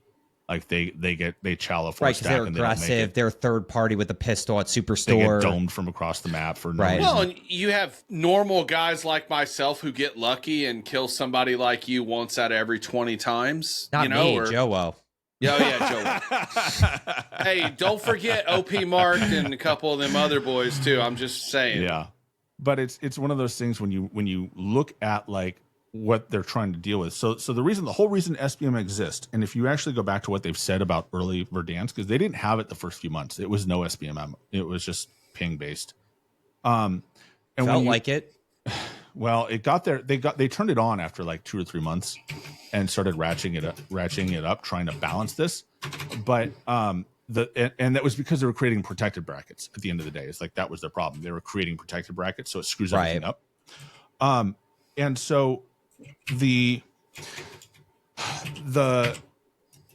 thing with the players, right? And what the other option is, if you don't want to have a control, like a skill-based control, then what happens is you have to have enough players that follow the bell curve of skill to create the random experience. And I think that's where the pendulum is swinging right now, is that we're trying to create this random, the random experience that I think the most people enjoy. And I think Casuals has captured that really well, where no matter your skill, you're probably going to get a couple kills. You're probably going to go pretty far compared to like pubs for most people. And then, depending on how the game shakes out, you could, people win. I actually played with somebody who had never won a game of Warzone, and they played like from Caldera on or something like that. They'd played for years. They'd never won any mode. They'd never gotten to see that victory. And, and so like we, of course, it was my chance to shine and be, beat CuppaJoe and like drag somebody across the finish line. And so that was a fun moment to do. But it was like, it kind of blew my mind that like there are people out there that have played this game for that long and they've never won anything. And so it's like being able to create this mode is interesting. I definitely agree with the pendulum. Like, I think they are acknowledging, and again, this is where I think this is where I'll get in trouble. But like, I think Twitter's like a really bad place because it's very much non-casual, very sweaty, and like players who are very passionate a lot of times. And it is vocal minority a lot of times. I don't think we give Activision enough credit at certain times. And I think they are well aware that this pendulum went way too far. Like and I think they didn't mean for it to get this far. I think it's just how the cards probably crumbled a little, or how the cookie crumbled a little bit, and now they're swinging it back, and they're probably swinging it too far back. But then I think they're going to work to find the middle ground and say, okay, like, what is the middle spot right here? Which, I mean, I'll get your guys a bit, like, are we going to see casual, normal with no SBMM randomized lobbies and then ranked? Like, I think that could potentially be the future. I think what we're doing, and we're seeing this in season 4 with the variety of bots, is I think they're going to create a scenario in which the bots will fill as needed. Like they're going to use them as tools to try and keep the game like balanced. And well, have you ever had a situation in casual where a bot just randomly spawns in front of you? Oh yeah, tons. So like, I think that's an interesting concept that like people don't think about. Of like, somebody said this in my chat. Like, there's just a queue of bot. There was like 55 people left in 7th circle of BR Casual, Yeah. and I was like, what is going on? And they were like, oh, there's 100% a queue, and then eventually the queue just stops, and it just everybody else, whoever's in the game is in the game. Yes. So what they do, so I actually was able to track this because at the very beginning you could follow bots very specifically. And I think you still can, but it's harder, like it's more difficult to get a bot in the gulag these days. At least that's season 4. I've only had a few. But what they do is I think they only have about 40 bots in the game.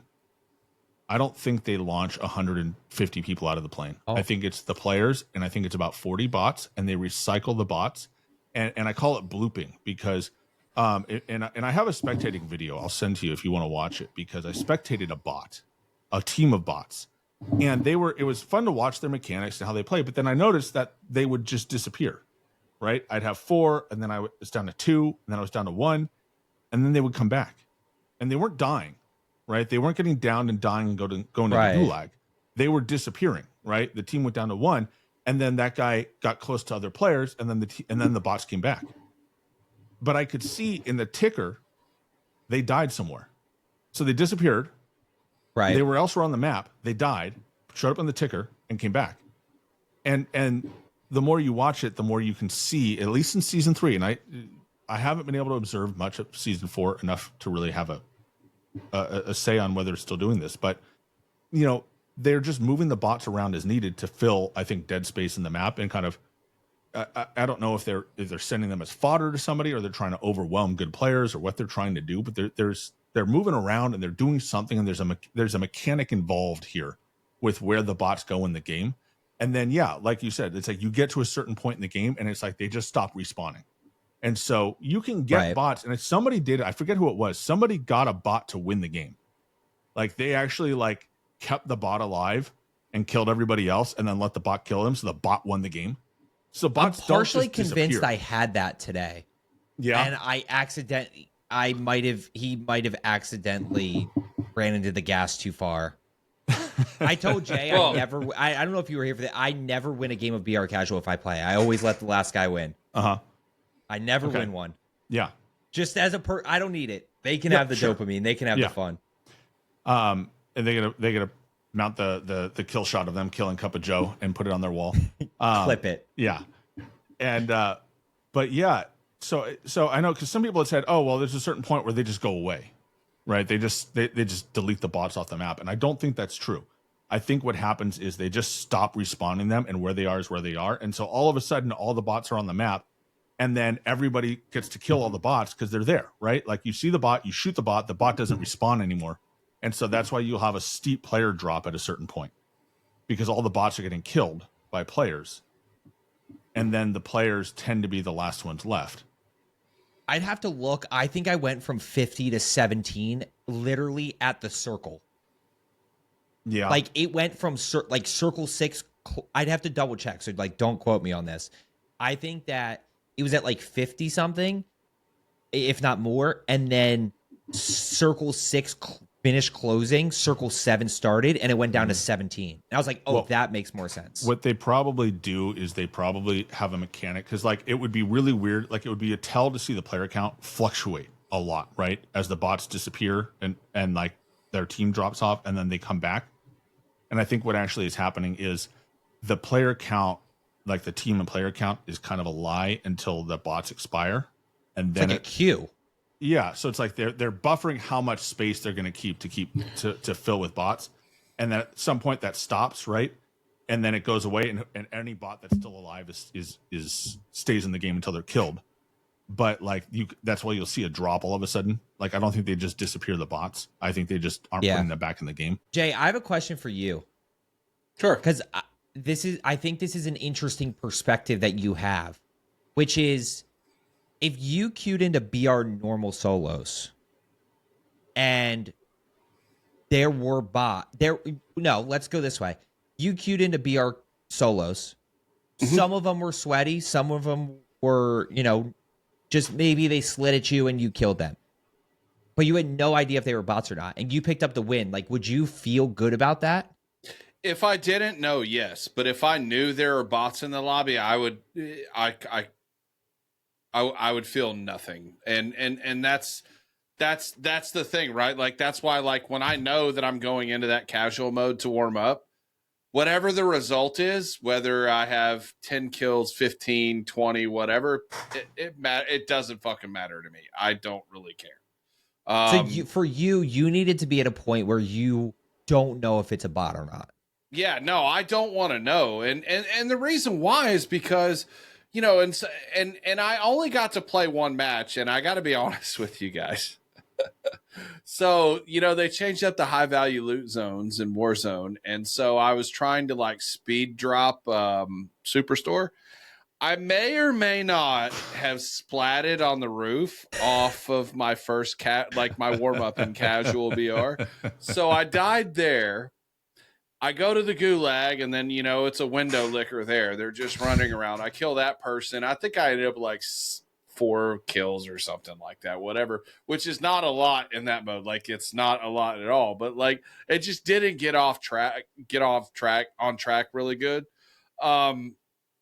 You know, so I didn't really get to see like what Sub One's talking about like just the skill level of the bots. Cause to me, that matters to a certain degree. I still would rather play people though, because if FPS gaming goes to where it's the majority of bots in your lobbies, I don't know that I'll continue playing. Because if I wanted that experience, I'd just go play some kind of solo single player game. Right. I don't want that experience. That's not why I hop on to compete against people, not bots, dude. And we learned nothing from Skynet, just so you know. Nothing. We're throwing him in our damn video games now. You know what I mean? It's definitely a slippery slope. Yeah. You know, and I think ideally what we could have is BR casual, BR normal, with no SBMM. Longer queue times, which is fine. And rewards for, you know, seasonal rewards. Yeah. And SBMM cranked to the max in ranked, which SBMM, like, even in ranked is wild, because it's like, I know for a fact my bronze lobbies are not the same as other people's bronze lobbies. Like, it is not like, and that's the part I partially don't understand with ranked, is like, if ranked is competitive, why do you have SBMM in ranked? Like, it should just be the ranked system. Yeah. I mean, I think like, I think at the end of the day, the problem is this SBM system they've built. It doesn't work, really. It really doesn't work, and it punishes good players for sure, and in my opinion, it punishes bad players too, because it keeps them in that protected bracket for a certain amount of time, and then they get thrown out of it, right? Like they're you know, then they're thrown to the wolves. But it's like the huge section of skill like that's Jay and I that we sit in, where it's like, you know, again, you said like that 1 to like 1.5 KD, that range, like we're in no man's land, where it's like I could be in your lobbies, and I have, you know, not yours per se that I know of, but I've been in lobbies where I'm like, why am I here? Like, why am I playing in this lobby? I'm not playing ranked, right? And then I've been in lobbies where it's like I can tell I'm competing against people at my own skill level, which isn't a bad thing. I enjoy that for the most part, but it's like there's no like relief. And I mean, like, at least like at your skill level, you can, you know, quad box or whatever you have to do now, and like you can break the matchmaking, and it'll break. For like our skill level, it doesn't break, right? Like it's just we're the ones that sometimes you get put into. And the 1 to 1.5 is definitely the tough area, where it's like, yeah, you know, you can be the best in your lobby, but you could also just get, and look, the real issue with BR is when you go in, when it becomes a loot simulator, right? And you go in and you're like, okay, we're gonna drop in, we're gonna get loadout, we go push, and we get smoked. And then like you win Gouge, you know, you come back, you're trying to regain, you die. Okay, there's 8 minutes gone. And then you go in and you do it again. Then you go in and you do it again. And all of a sudden you're 30 minutes in and you're like, literally all I've done is open chests for the last 30 minutes. Yeah. Like, that's where the issue starts to become of like, why there's no fun in that. Yeah. And so I think I want to circle back to what you said and what Sub One just said about the 2 box, however much. And I'm going to preface this by saying, F that algorithm. I don't mind breaking it. So if people do that, whatever. I don't personally care. But let's take stock of where we are. So there are two sets of people that or two groups that are to blame for like kind of where we are right now. It's the people that are doing that and VPNing and everything else. But it is also the people who work 40 hours a week who sit here and think they shouldn't have to compete about anything. Those are the groups that are to blame right now for everything that we're in. The guys in between, which are us, we're the ones that basically pay the price for it, right? Like we are the ones that pay the price for that. So I think that it's the guys who two box and do all that stuff, which again I don't have a huge problem with, but it's also the guys who don't want to actually compete either. Yeah, I mean, yeah. I think the number one, I would go, if you took that and you just zoomed it out one touch, it would just be SBMM over that. Yeah. Like, because I think that's what controls it all. It is, I totally agree with you.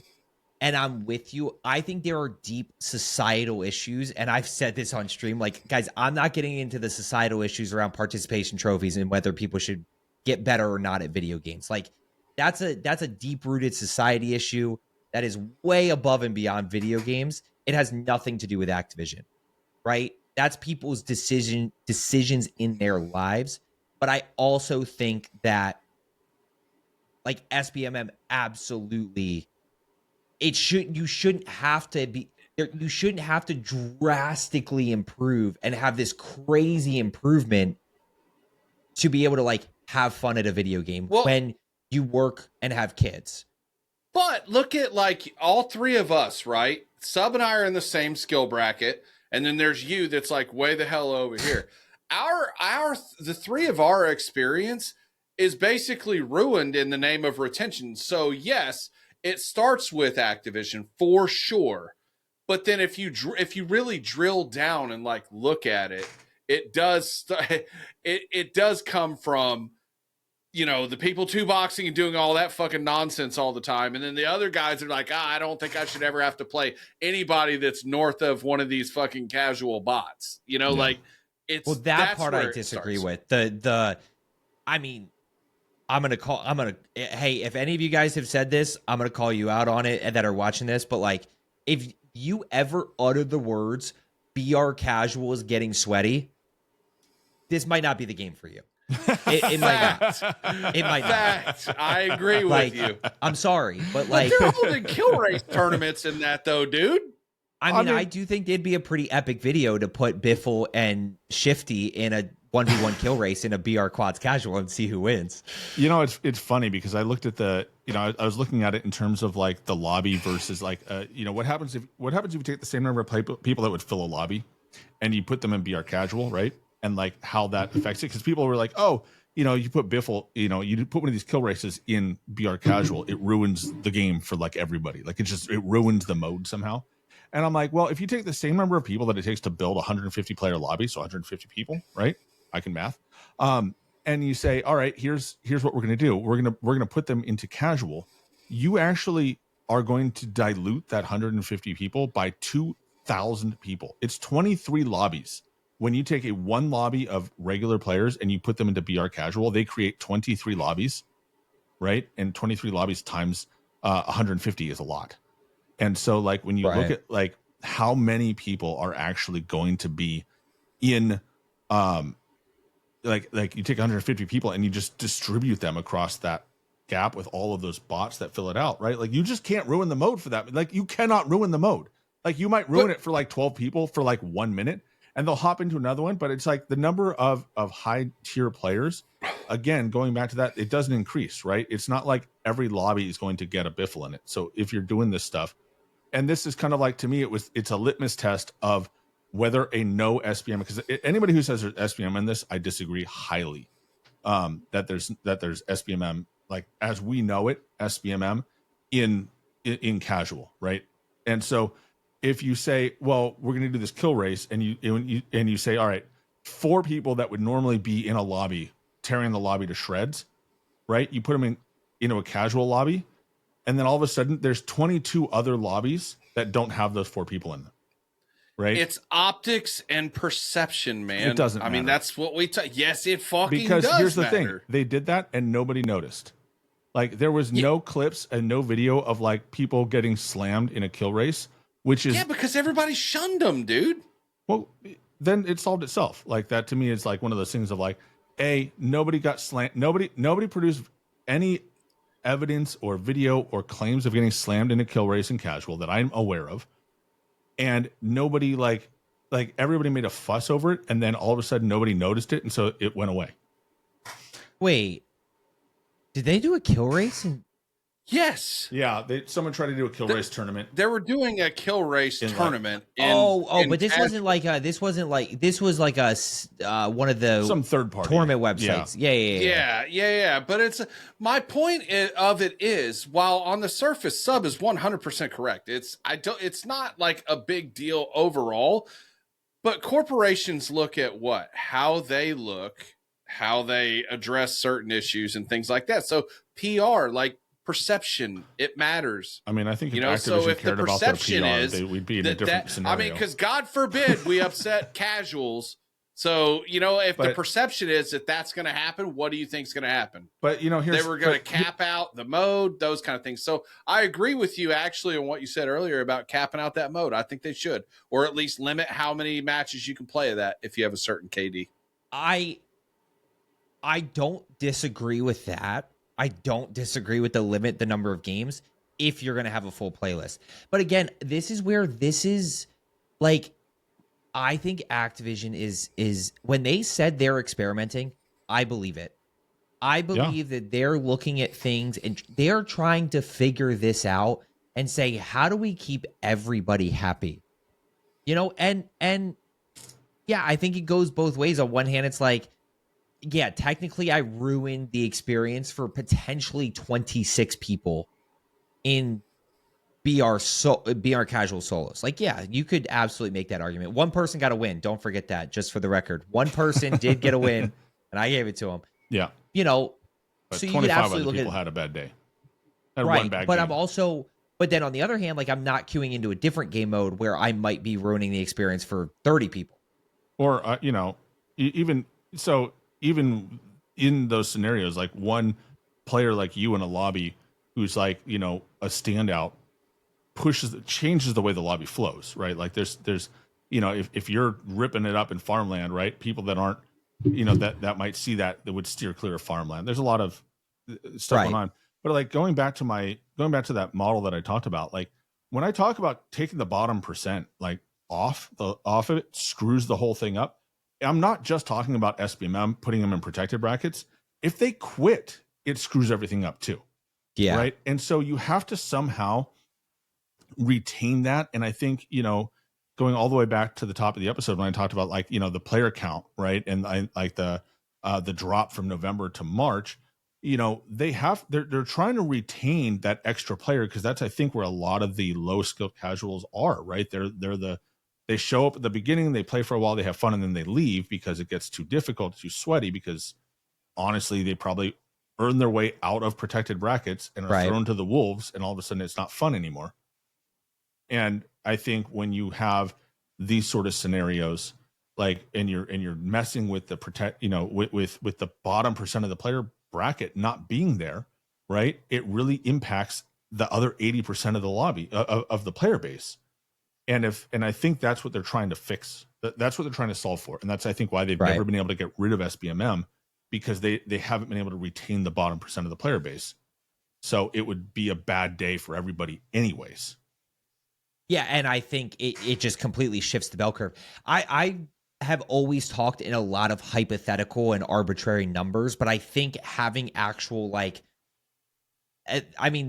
those simulations of that model is, Activision's not going to give us anything, right? Obviously. So, just seeing how it affects stuff instead of like, oh, I think it would affect this way, I think it would affect that way. Mm-hmm. I also would say that in the last, you could maybe make an argument for when Rebirth returned, but again, that wasn't really big map, that we probably haven't had enough of that lower bracket back in the game for them to remove SBMM, or even like think about it. Like they probably looked at this and said, Verdansk is coming back, people are coming back.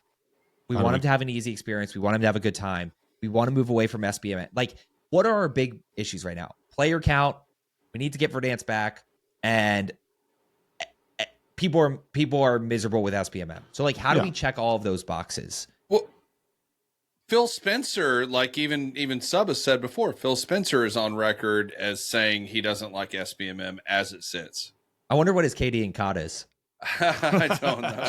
I bet you he's not slightly above average, is what I can say. Yeah. Can you, Sub, I know this was on the list, and I think it is important to talk about the server issues. Yeah. But more importantly, like, I don't know if you want to do this for like a fifth grader or like actually go a little bit more in depth with it. But like, I know you've done a full video on some of the major reasons of the build versus the live Right. like development side of it, and the actual reason of why Call of Duty has so many issues. It's not like they're choosing to break stuff every single update. Like, they're not being like, oh, no. haha, let's draw. Ooh, this one's going to break this time. And I talk to a lot of devs. I've had a lot of devs come by, and they DM me, they talk to me kind of on the side. I have a lot of them follow me on Twitter, and we chat. And so, and so I want to be clear, through kind of offline channels, I've been confirmed that I'm basically on the nose with this, with how it works. Is basically, when you're a developer, right, and you're working on a tool or a project or a build or whatever you're doing, right, most developers have a very narrow scope. There's a very limited number of things that they're working on. So, for example, somebody bringing back Ascenders for Verdansk, right? They'll have probably a small team. Somebody designs them and does the graphics. Someone models them. Someone does physics, and some of these roles might overlap. And there's I'm going to just say, well, there's one guy that actually builds the Ascender, right? And he figures out how the grapple works. He figures out the physics of it. He figures out disconnecting. He figures out what happens when you get to the top. Okay. And he builds this whole thing. And then he'll build it kind of like on its own. And then he creates an asset, and he has to put the asset in the game and make sure it works. And so if you have 50 other people putting assets together at the same time, it's like a bunch of people trying to do a puzzle together, and everyone's grabbing pieces and no one's talking, right? And it's like, it can get pretty chaotic and be kind of a mess, and you can get pieces that get in the wrong place, or someone's hoarding, white pieces, and you need some, you have light blue pieces and you're getting screwed up, right? Like, it can be a mess. And so what they do is they create clones of the game at certain points, and they hand them to everybody who's working on something and say, all right, make the Ascender work on this clone, on your personal clone. No one else gets to touch it, right? And so what happens is they'll build the Ascender, they'll test it, they'll model it, they'll make it work. And then they go, and it turns out the model has now added an extra floor to everything, and the ground has texture to it that interferes with your thing. Maybe they put a ledge on the roofs, right? And so now your Ascender conflicts with that, and you have to, it breaks when you get to the top. And so you have to kind of like constantly update your model, like your version of it, and pull on everybody's things, and then you fix it. And so what happens is that these, you might have 50 people all working on 50 separate models, and then they try and combine them together and look for conflicts, right? Things where there's obvious problems. And that's where the QA team usually comes in, is when they're trying to put the model together. So what happens is you have somebody who builds an Ascender on day one, gets it in on day two, right? And so they're done and they're on to the next thing. And then you have somebody who brings their stuff in 3 months later, for example, and raises the lip on the buildings, right? Or puts a railing on top of buildings, or does some little thing in their model, right? And everything works fine in their model. And maybe they pulled the Ascender in and they look, and then they made it work with the Ascender, but that changes they made didn't get sent to the Ascender guy, right?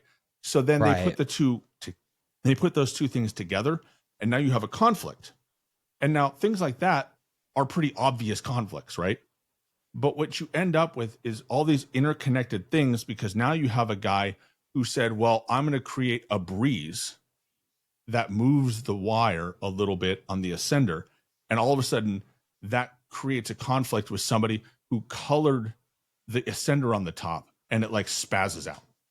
Right. And you get all these different things that can go on. And I'm trying to make this as simple as possible, but like, these games are very complicated. And, I worked, one of the tech companies I worked at, we did this. Like, we basically took, an existing platform and we modernized it, and it was this whole process, and we had these conflicts all the time where it was like somebody pushed up some minuscule little change. Like I think one of my favorites is somebody pushed up a minuscule change to how the backend handled logins, and it ended up like because of the way he pulled an asset from somewhere, it was also tied to renewing your account. And so if we deployed it and me, didn't catch it at the last second, like everybody who logged in would have billed their account for the next year every time they logged in. And it was like, we never would have caught that because it was like a weird thing to look for. And it was just one of those things where it was like, I had a test account tied to my actual credit card, and all of a sudden I got charged. I'm like, what the heck just happened? And do they have a QA team? I led the QA team. No. Activision. Yeah, Call they of have Duty. a QA team. They have a union. They can't even fire them. Okay. And so, but it's one of those things where it's like, you have all of these things, and then imagine, so, you know, that all that stuff's going on. And I'm just giving you like one asset they're working on. You know, they built Verdansk, right? And then they added, right. It's times 100,000, if not more. Yeah. And so there's literally thousands of conflicts. And so when they go to ship, a lot of times they have to look at these things and say, all right, what can we live with and ship, and what is, you know, what isn't going to be there? And then this other problem comes up where these servers and these test environments and these environments they're working with, they're not the live environment, right? They're not in there where we play messing with stuff. They're on their own separate set that's supposed to be a clone, but it's not always perfect. And so what ends up, you know, it's kind of like if you ever buy a replacement part for something like a washer or whatever, and you get it, it's like, it's a little bit different. It doesn't quite fit. And like, it just ruins your whole build like that. It's that level of thing where it's like, you go to move this test environment and all the changes you've made and incorporate them into the live environment, and you start running into all these little conflicts. And then you run into things where it's like, great, it worked when 100 people tested it. It worked when 200 people tested it. It worked when your machines tested it. But now you've got 20 million people all trying to do goofy stuff. And you wind up with these problems that you could have, like, that were just very difficult to find and anticipate in a short time frame. You know, and it's just one of those things where when you are in a live environment like this, it's not like the old days where they, you know, they would get the game working, they ship it and it's done, right? It's printed, it's done. They're not changing it ever again. You know, it's always changing. They're always putting out little fixes, and, you know, inevitably you just run into these conflicts where it's either impossible to discover on your test environment because the servers are different, the architecture is different, there's something different about it, or it doesn't have the load that the main environment has. Or you go over to the main environment and it's like, you know, you send it live and it's just, people do things that are so unexpected, or they use things in ways that you just can't anticipate. You can't predict it. Well, and I didn't even think about the hot fixes, right? Like they're doing hot fixes, you know, every other day, just like little stuff, like little things that, and I think that, again, that's where like naively positive Joe over here is like, you know, people think it's just so easy. And I think that's like one of my frustrations is like, I get it, you know, multi mega billion-dollar company, like, yeah, they need to figure some stuff out, but it's not as easy as just like, oh, why do they do this? It's like, yeah, some dev did it on purpose. That's why. Well, you're like, really, I got you guys. A couple things. If you really think about it, we put a guy on the moon, or a few guys on the moon, for probably less than what last year's Call of Duty made. Think about that. And then the other thing is, though, too, I understand every bit of what Sub One said. Like, I get that. But I think from a consumer standpoint, though, it's like, if they would just communicate a little better, like, their communication is not good, dude. It just isn't. It's not good. And I know, like, he and I have talked about that before, and he's like, well, you just don't communicate something if you don't have a fix. And my thing is like, well, if you don't have a fix, say, hey, look, we're looking into this. We don't know what the issue is. We're trying to fix it. We'll let you know when we have some information. As a consumer, for me personally, that would make me feel a lot better than just fucking going dark for like a week on an issue or never addressing an issue, like flying cars around Verdansk and, you know, like the miniguns and the wall glitch with all the other crap that we had. Like just communicate, man. Well, I think they've definitely gotten better, thankfully. Yeah, they have. It's a little better, but still not good. I mean, Joe. versus like the last time we were in Verdansk, it's way better. You know, they'll communicate with us once a month with patch notes, and that's it.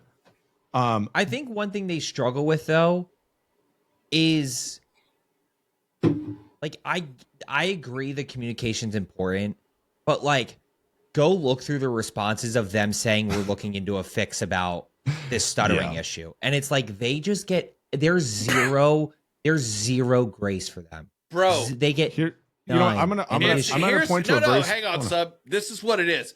We're looking at a response for the stuttering issue. Do you know what the real issue is? It's aim assist. If you use aim assist, you're a dirty cuck and you deserve to die. That's exactly what it is, bro. That's the comments half the time, yeah, and every time. But I actually want to point to the issue in multiplayer where your opponent's team did not show their ranking. That was a bug, day one bug for season 4. And it took them about 24 hours to acknowledge it and say they're working on it and point out that it was a bug and not a problem. And I'm going to tell you why it probably took them that long, because the communications person had to go hunt down someone in engineering who would be able to actually be knowledgeable about it. So there's probably like only 5 people that have ever coded that little segment of it. Probably only 3 of them still work for the company. And they had to go find one of these guys, get on their schedule, sit down and be like, can you look at this and tell me if this is supposed to be that way? And they would probably look at it and go, that's kind of weird. Let me check and see if we change that. Right. And then they got to go ask their product guy, hey, did we make this change on purpose? And the product guy will go, no, I don't think so. And they go back and they say, oh, okay, I see a conflict in the code. Yeah, we'll fix it. And then they get to come back and say on Twitter, oh yeah, this was a bug. And then they get accused of testing something, behind our backs. Right. And I think and it's one of those things that imagine if they'd said, if the guy running the Twitter account initially had said, oh yeah, I think, I think that's a change. And then they go and they hear back the next day, oh, it's not a change. It's, and they come back and say, yeah, it's actually a bug. Like that would be so much worse communication, right? To be wrong than to say nothing. And I think that's kind of a mindset that comes of like, you can't promise dates. You can't promise, you can't promise that something is a certain way without confirming it, because if you get it wrong, the optics of that are so much worse than doing nothing. Yo, you give me that COD Twitter account for a year, and I guarantee you none of those things are issues.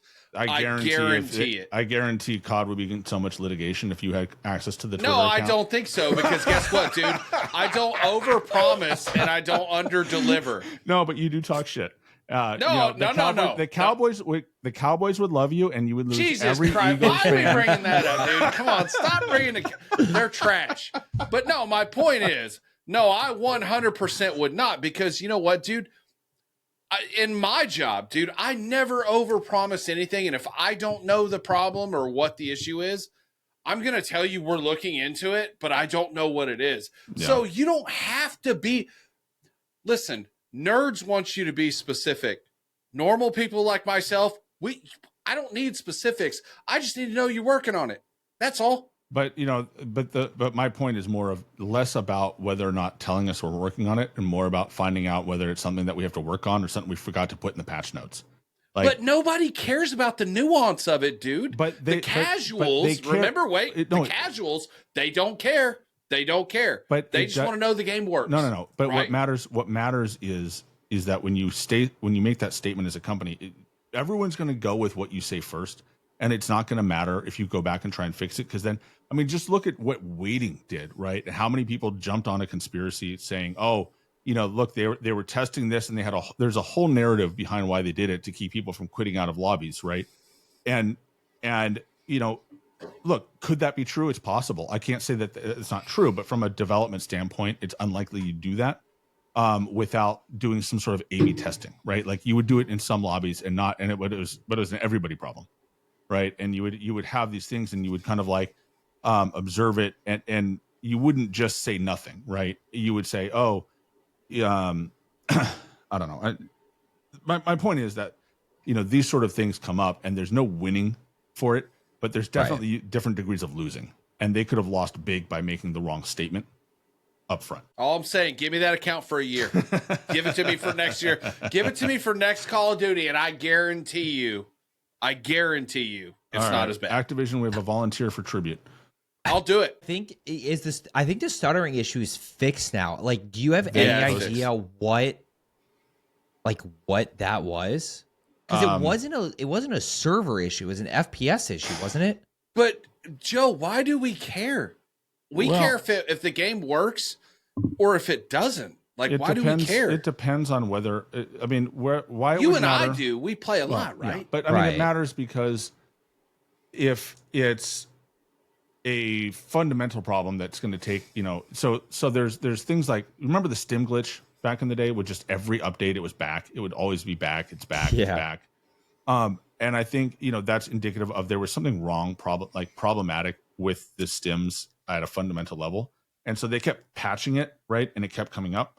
And so if the stuttering issue is something like that, where it's foundational to the game, like this, it's like they coded part of the map properly, and it's like, and there's something in the code in the map that's wrecking your FPS in that area, because it did appear to me to be somewhat region specific. Like the fire station by airport would huge like stuttering, and then we got out of that and it got better. Like we moved away and it got better.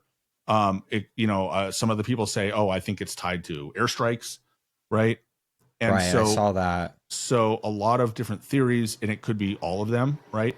But if it's there's a netcode issue that slipped in somehow, or a conflict going on, and we just fix the conflict and it goes away, that's one thing, versus, crap, we screwed up the map code, like fundamentally. And so whenever you do something in this area, it's going to screw up the whole lobby, right? It's like a memory leak. That sort of thing is more problematic. And so if we understand that it was a simple thing, we fixed it, it's not going to come back. But if it's fundamental, we'll see it back over and over and over again. And so being able to declare that it's fixed, and honestly, the language they used did not inspire me with confidence that it's permanently fixed. So we may be going through it this season with that until we get to the midseason or a big title update. Wait, so you think it's not fully fixed? That somebody just said in the chat that console crashes is still an issue. Yeah, I think they have a fundamental problem. I think they put something probably related to that big building that is conflicting with something, and so it's going to be a bigger task to root it out. But they're going to layer on these little band-aids to kind of alleviate the problems as they go until they can try and fix the bigger issue. So it's like that's the sort of thing like the stim glitch, where they're putting the little band-aid on it and to make it go away for now, but it's going to come back when something messes with the band-aid. And I think this is going to be a fairly, it has the earmarks of something that's going to probably pester us until we get to season 4 Reloaded, which is a ways away, right? Well, 6 weeks or something, 4 weeks. Yeah. By the way, Jay, to your point, I don't think it really. This is more of a personal curiosity of like, why do we keep dealing with this and trying to? Because I know he's done a lot of research into it. At the end of the day, you're right. Like, they do need to figure it out at some point and figure. Look, somebody brought this up. Like, just take the servers off for 12 hours. Like, just shut everything down for 12 hours. They did it for Verdansk, right? They did it for the Verdansk drop. And like, if I'd be very, very curious, people's standpoint it's on. Not going to solve the problem. That's not going to solve it. But you don't think if they launched live and had 12 hours to root out a bunch of issues before pushing the live button?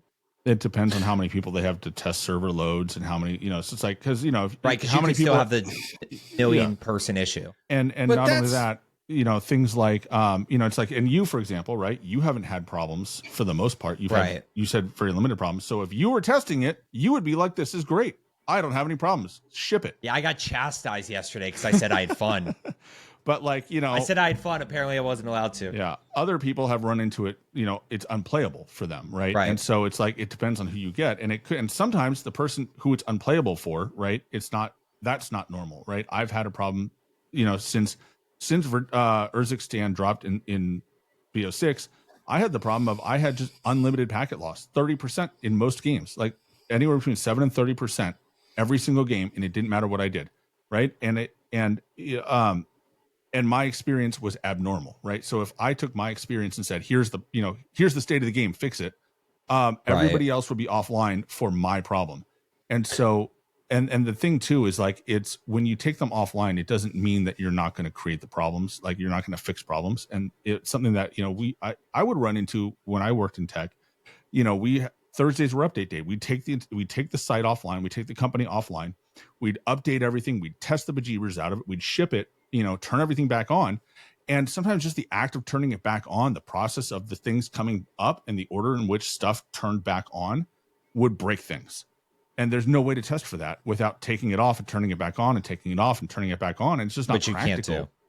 And, and I mean, it was like, and I don't mean like, I mean, sometimes fundamental stuff, but stuff like, one day we forgot to like turn the front page back on. And it was like, so in our test environments, it worked fine. And when we loaded it up, it was fine. But that page would not load offline because it called too many live assets that the servers had to be on for it to work. So we just said, okay, cool. And then we turned it back on. And then within like minutes, our support was being flooded with people saying, I can't log in. And it's like, well, First of all, it's 2 a.m. Why are you online, like trying to do this? And also, what do you mean you can't log in? It worked fine. Oh, it's not working. Oh, shoot. Right. It's just one of those things of like, it's not a magic bullet. It's not the magic key. It would solve some problems and create more. Well, okay. So I'm going to play devil's advocate here, though. We've all three of us have acknowledged on this very podcast that the season 3 update was awesome. Yeah. You know what they did with season 3? They pushed it in back. Warzone. They shut it off for 24 hours. They rolled out the Black Ops 6 update, and then they rolled out the Warzone update afterwards. Yeah, but that's not uncommon for how they've dealt with major updates like but like they've never maps. done that before. That's my point, Sub One. Sure, that's my point. They didn't do it with season 3.5. They didn't do it with season 4. They left everything continuously running. The only time we've ever had a good update in the last 3 years has been when they shut that shit down for 24 hours. Well, they used to shut it down for they used to shut it down in Warzone 1 on update night. They'd shut it down about 9 or 10 Pacific, and then the updates would start to roll out, and they'd turn everything back on in the morning. And it didn't make problems go away. We just had as many problems as we had then. They went to a technology. So distributed servers. So here's the thing, right? We talk about the servers, and there are probably millions of servers, of actual individual servers running instances of the game spread across the world. And what they do is they actually they do shut down the servers. They shut them down bit by bit. Like they'll take off servers, some of the servers in New York, they'll turn off those servers, they'll update them, and then they'll turn those back on in the new instance and turn off another another bank of servers. And that's how they do it. And they roll through, and that's how they push the updates up. And that's how you would get situations when the game's turning over, how they would have some people, back in the day, some people in a party would get kicked out while the update, and other people could keep playing for sometimes an hour while the server rolls through until their servers go off. And so it's one of those scenarios where there's just not a good, it's not the same kind of solution. It's not like, you have your PC and you push the off switch on your PC and then it's off, right? Like it's, the way these game servers work, there's just millions of instances. And so it's not, even shutting it off is not that simple. What they do when they turned it off for this, they turn it off to put the new maps on. Every time they're loading, they're redoing the big map and relaunching it. They did some infrastructure changes in the game, and they take it offline because they're going to wipe everything off the servers and reload them. Right? They're not just updating files. It's not that simple, and that's why it was such a big thing. They did it when and they've done it with I think they did it with Urzikstan. When Urzikstan came back on, and they'll have downtime for the server, so it's not like it rolls over like 8:59 on Al Mazrah, and then you woke up and you can play Urzikstan. They'll do it every time, man. Shut it down. It's just not. It's the issue is more of how much how much development time are they going to sink into it? And it's like, if you look at the disaster they created out of season 3 by delaying it by 2 weeks to fix the problems they ran into, if they do that every season, all of a sudden, all of the seasonal timings are going to be off, and there's a lot of stuff that goes wrong outside of it that costs even more money than spending 2 or 3 days fixing stuff. Stop tying it to an annual release, and you don't have that problem. I mean, Yeah, that's a good argument. I've argued for this for a while, that Warzone needs to be its own standalone game at this point. Yep. And you can implement guns, you can take, omni movement, like take maybe one big thing, but like it needs to be its own game. It needs to be its own game from a bugs perspective, from a launch perspective, and from a casual perspective. That like this whole yearly changing like take the guns, put them in the game. If you add, let's hypothetical here, you added like thermobaric nades or like impact nades into a game, right? Okay, those can go into Warzone as a new lethal, right? Oh, new perk, oh, that can go in. But the core of Warzone needs to remain the core of Warzone for the rest of Warzone history. It's just future. I agree. So I think it's a model change that they need to get through their heads on how to operate it, and I think that's been a challenge up to this point. And so it's just how do you steer the Titanic away from the iceberg again, right? Like it's kind of like I think what Microsoft now is facing, and from everything I've heard, they're aware of the problem and they're trying to fix it. So I think that's I think it's worth watching what they do over the next year or two to see the changes that they make, and so hopefully they lead it in the right direction, in a very positive direction. I do think the game's in a good spot. I mean, obviously we have minus the bugs, minus the issues, and Ricochet kind of doing its thing. Or not. I don't run into cheaters, except in ranked. I mean, everyone who kills me is a cheater, but that's just me. That's true. You're I not play wrong. I play with a couple guys that they've probably never had a legitimate death in their life. Yeah. I chuckle, roll my eyes, and move on. But But on that, I do have to go. My daughter is stuck at her friend's house, and I'm going to catch an earful, but I'll go and get her. This was a good one. This was fun. Yeah. This is a great time. I had a great time having you. I know Jay feels the same way. Hell Joe, yeah, thank Joe. you for hopping in. Emergency podcast was a great idea. Much needed. I think it worked really well for the timeliness of it. So thanks for hopping in. If you if you don't follow Joe on his socials, they will be in the description below. Please hit those links, grab the follows. I believe you said Twitch and YouTube are your mains, and then you're also on Twitter.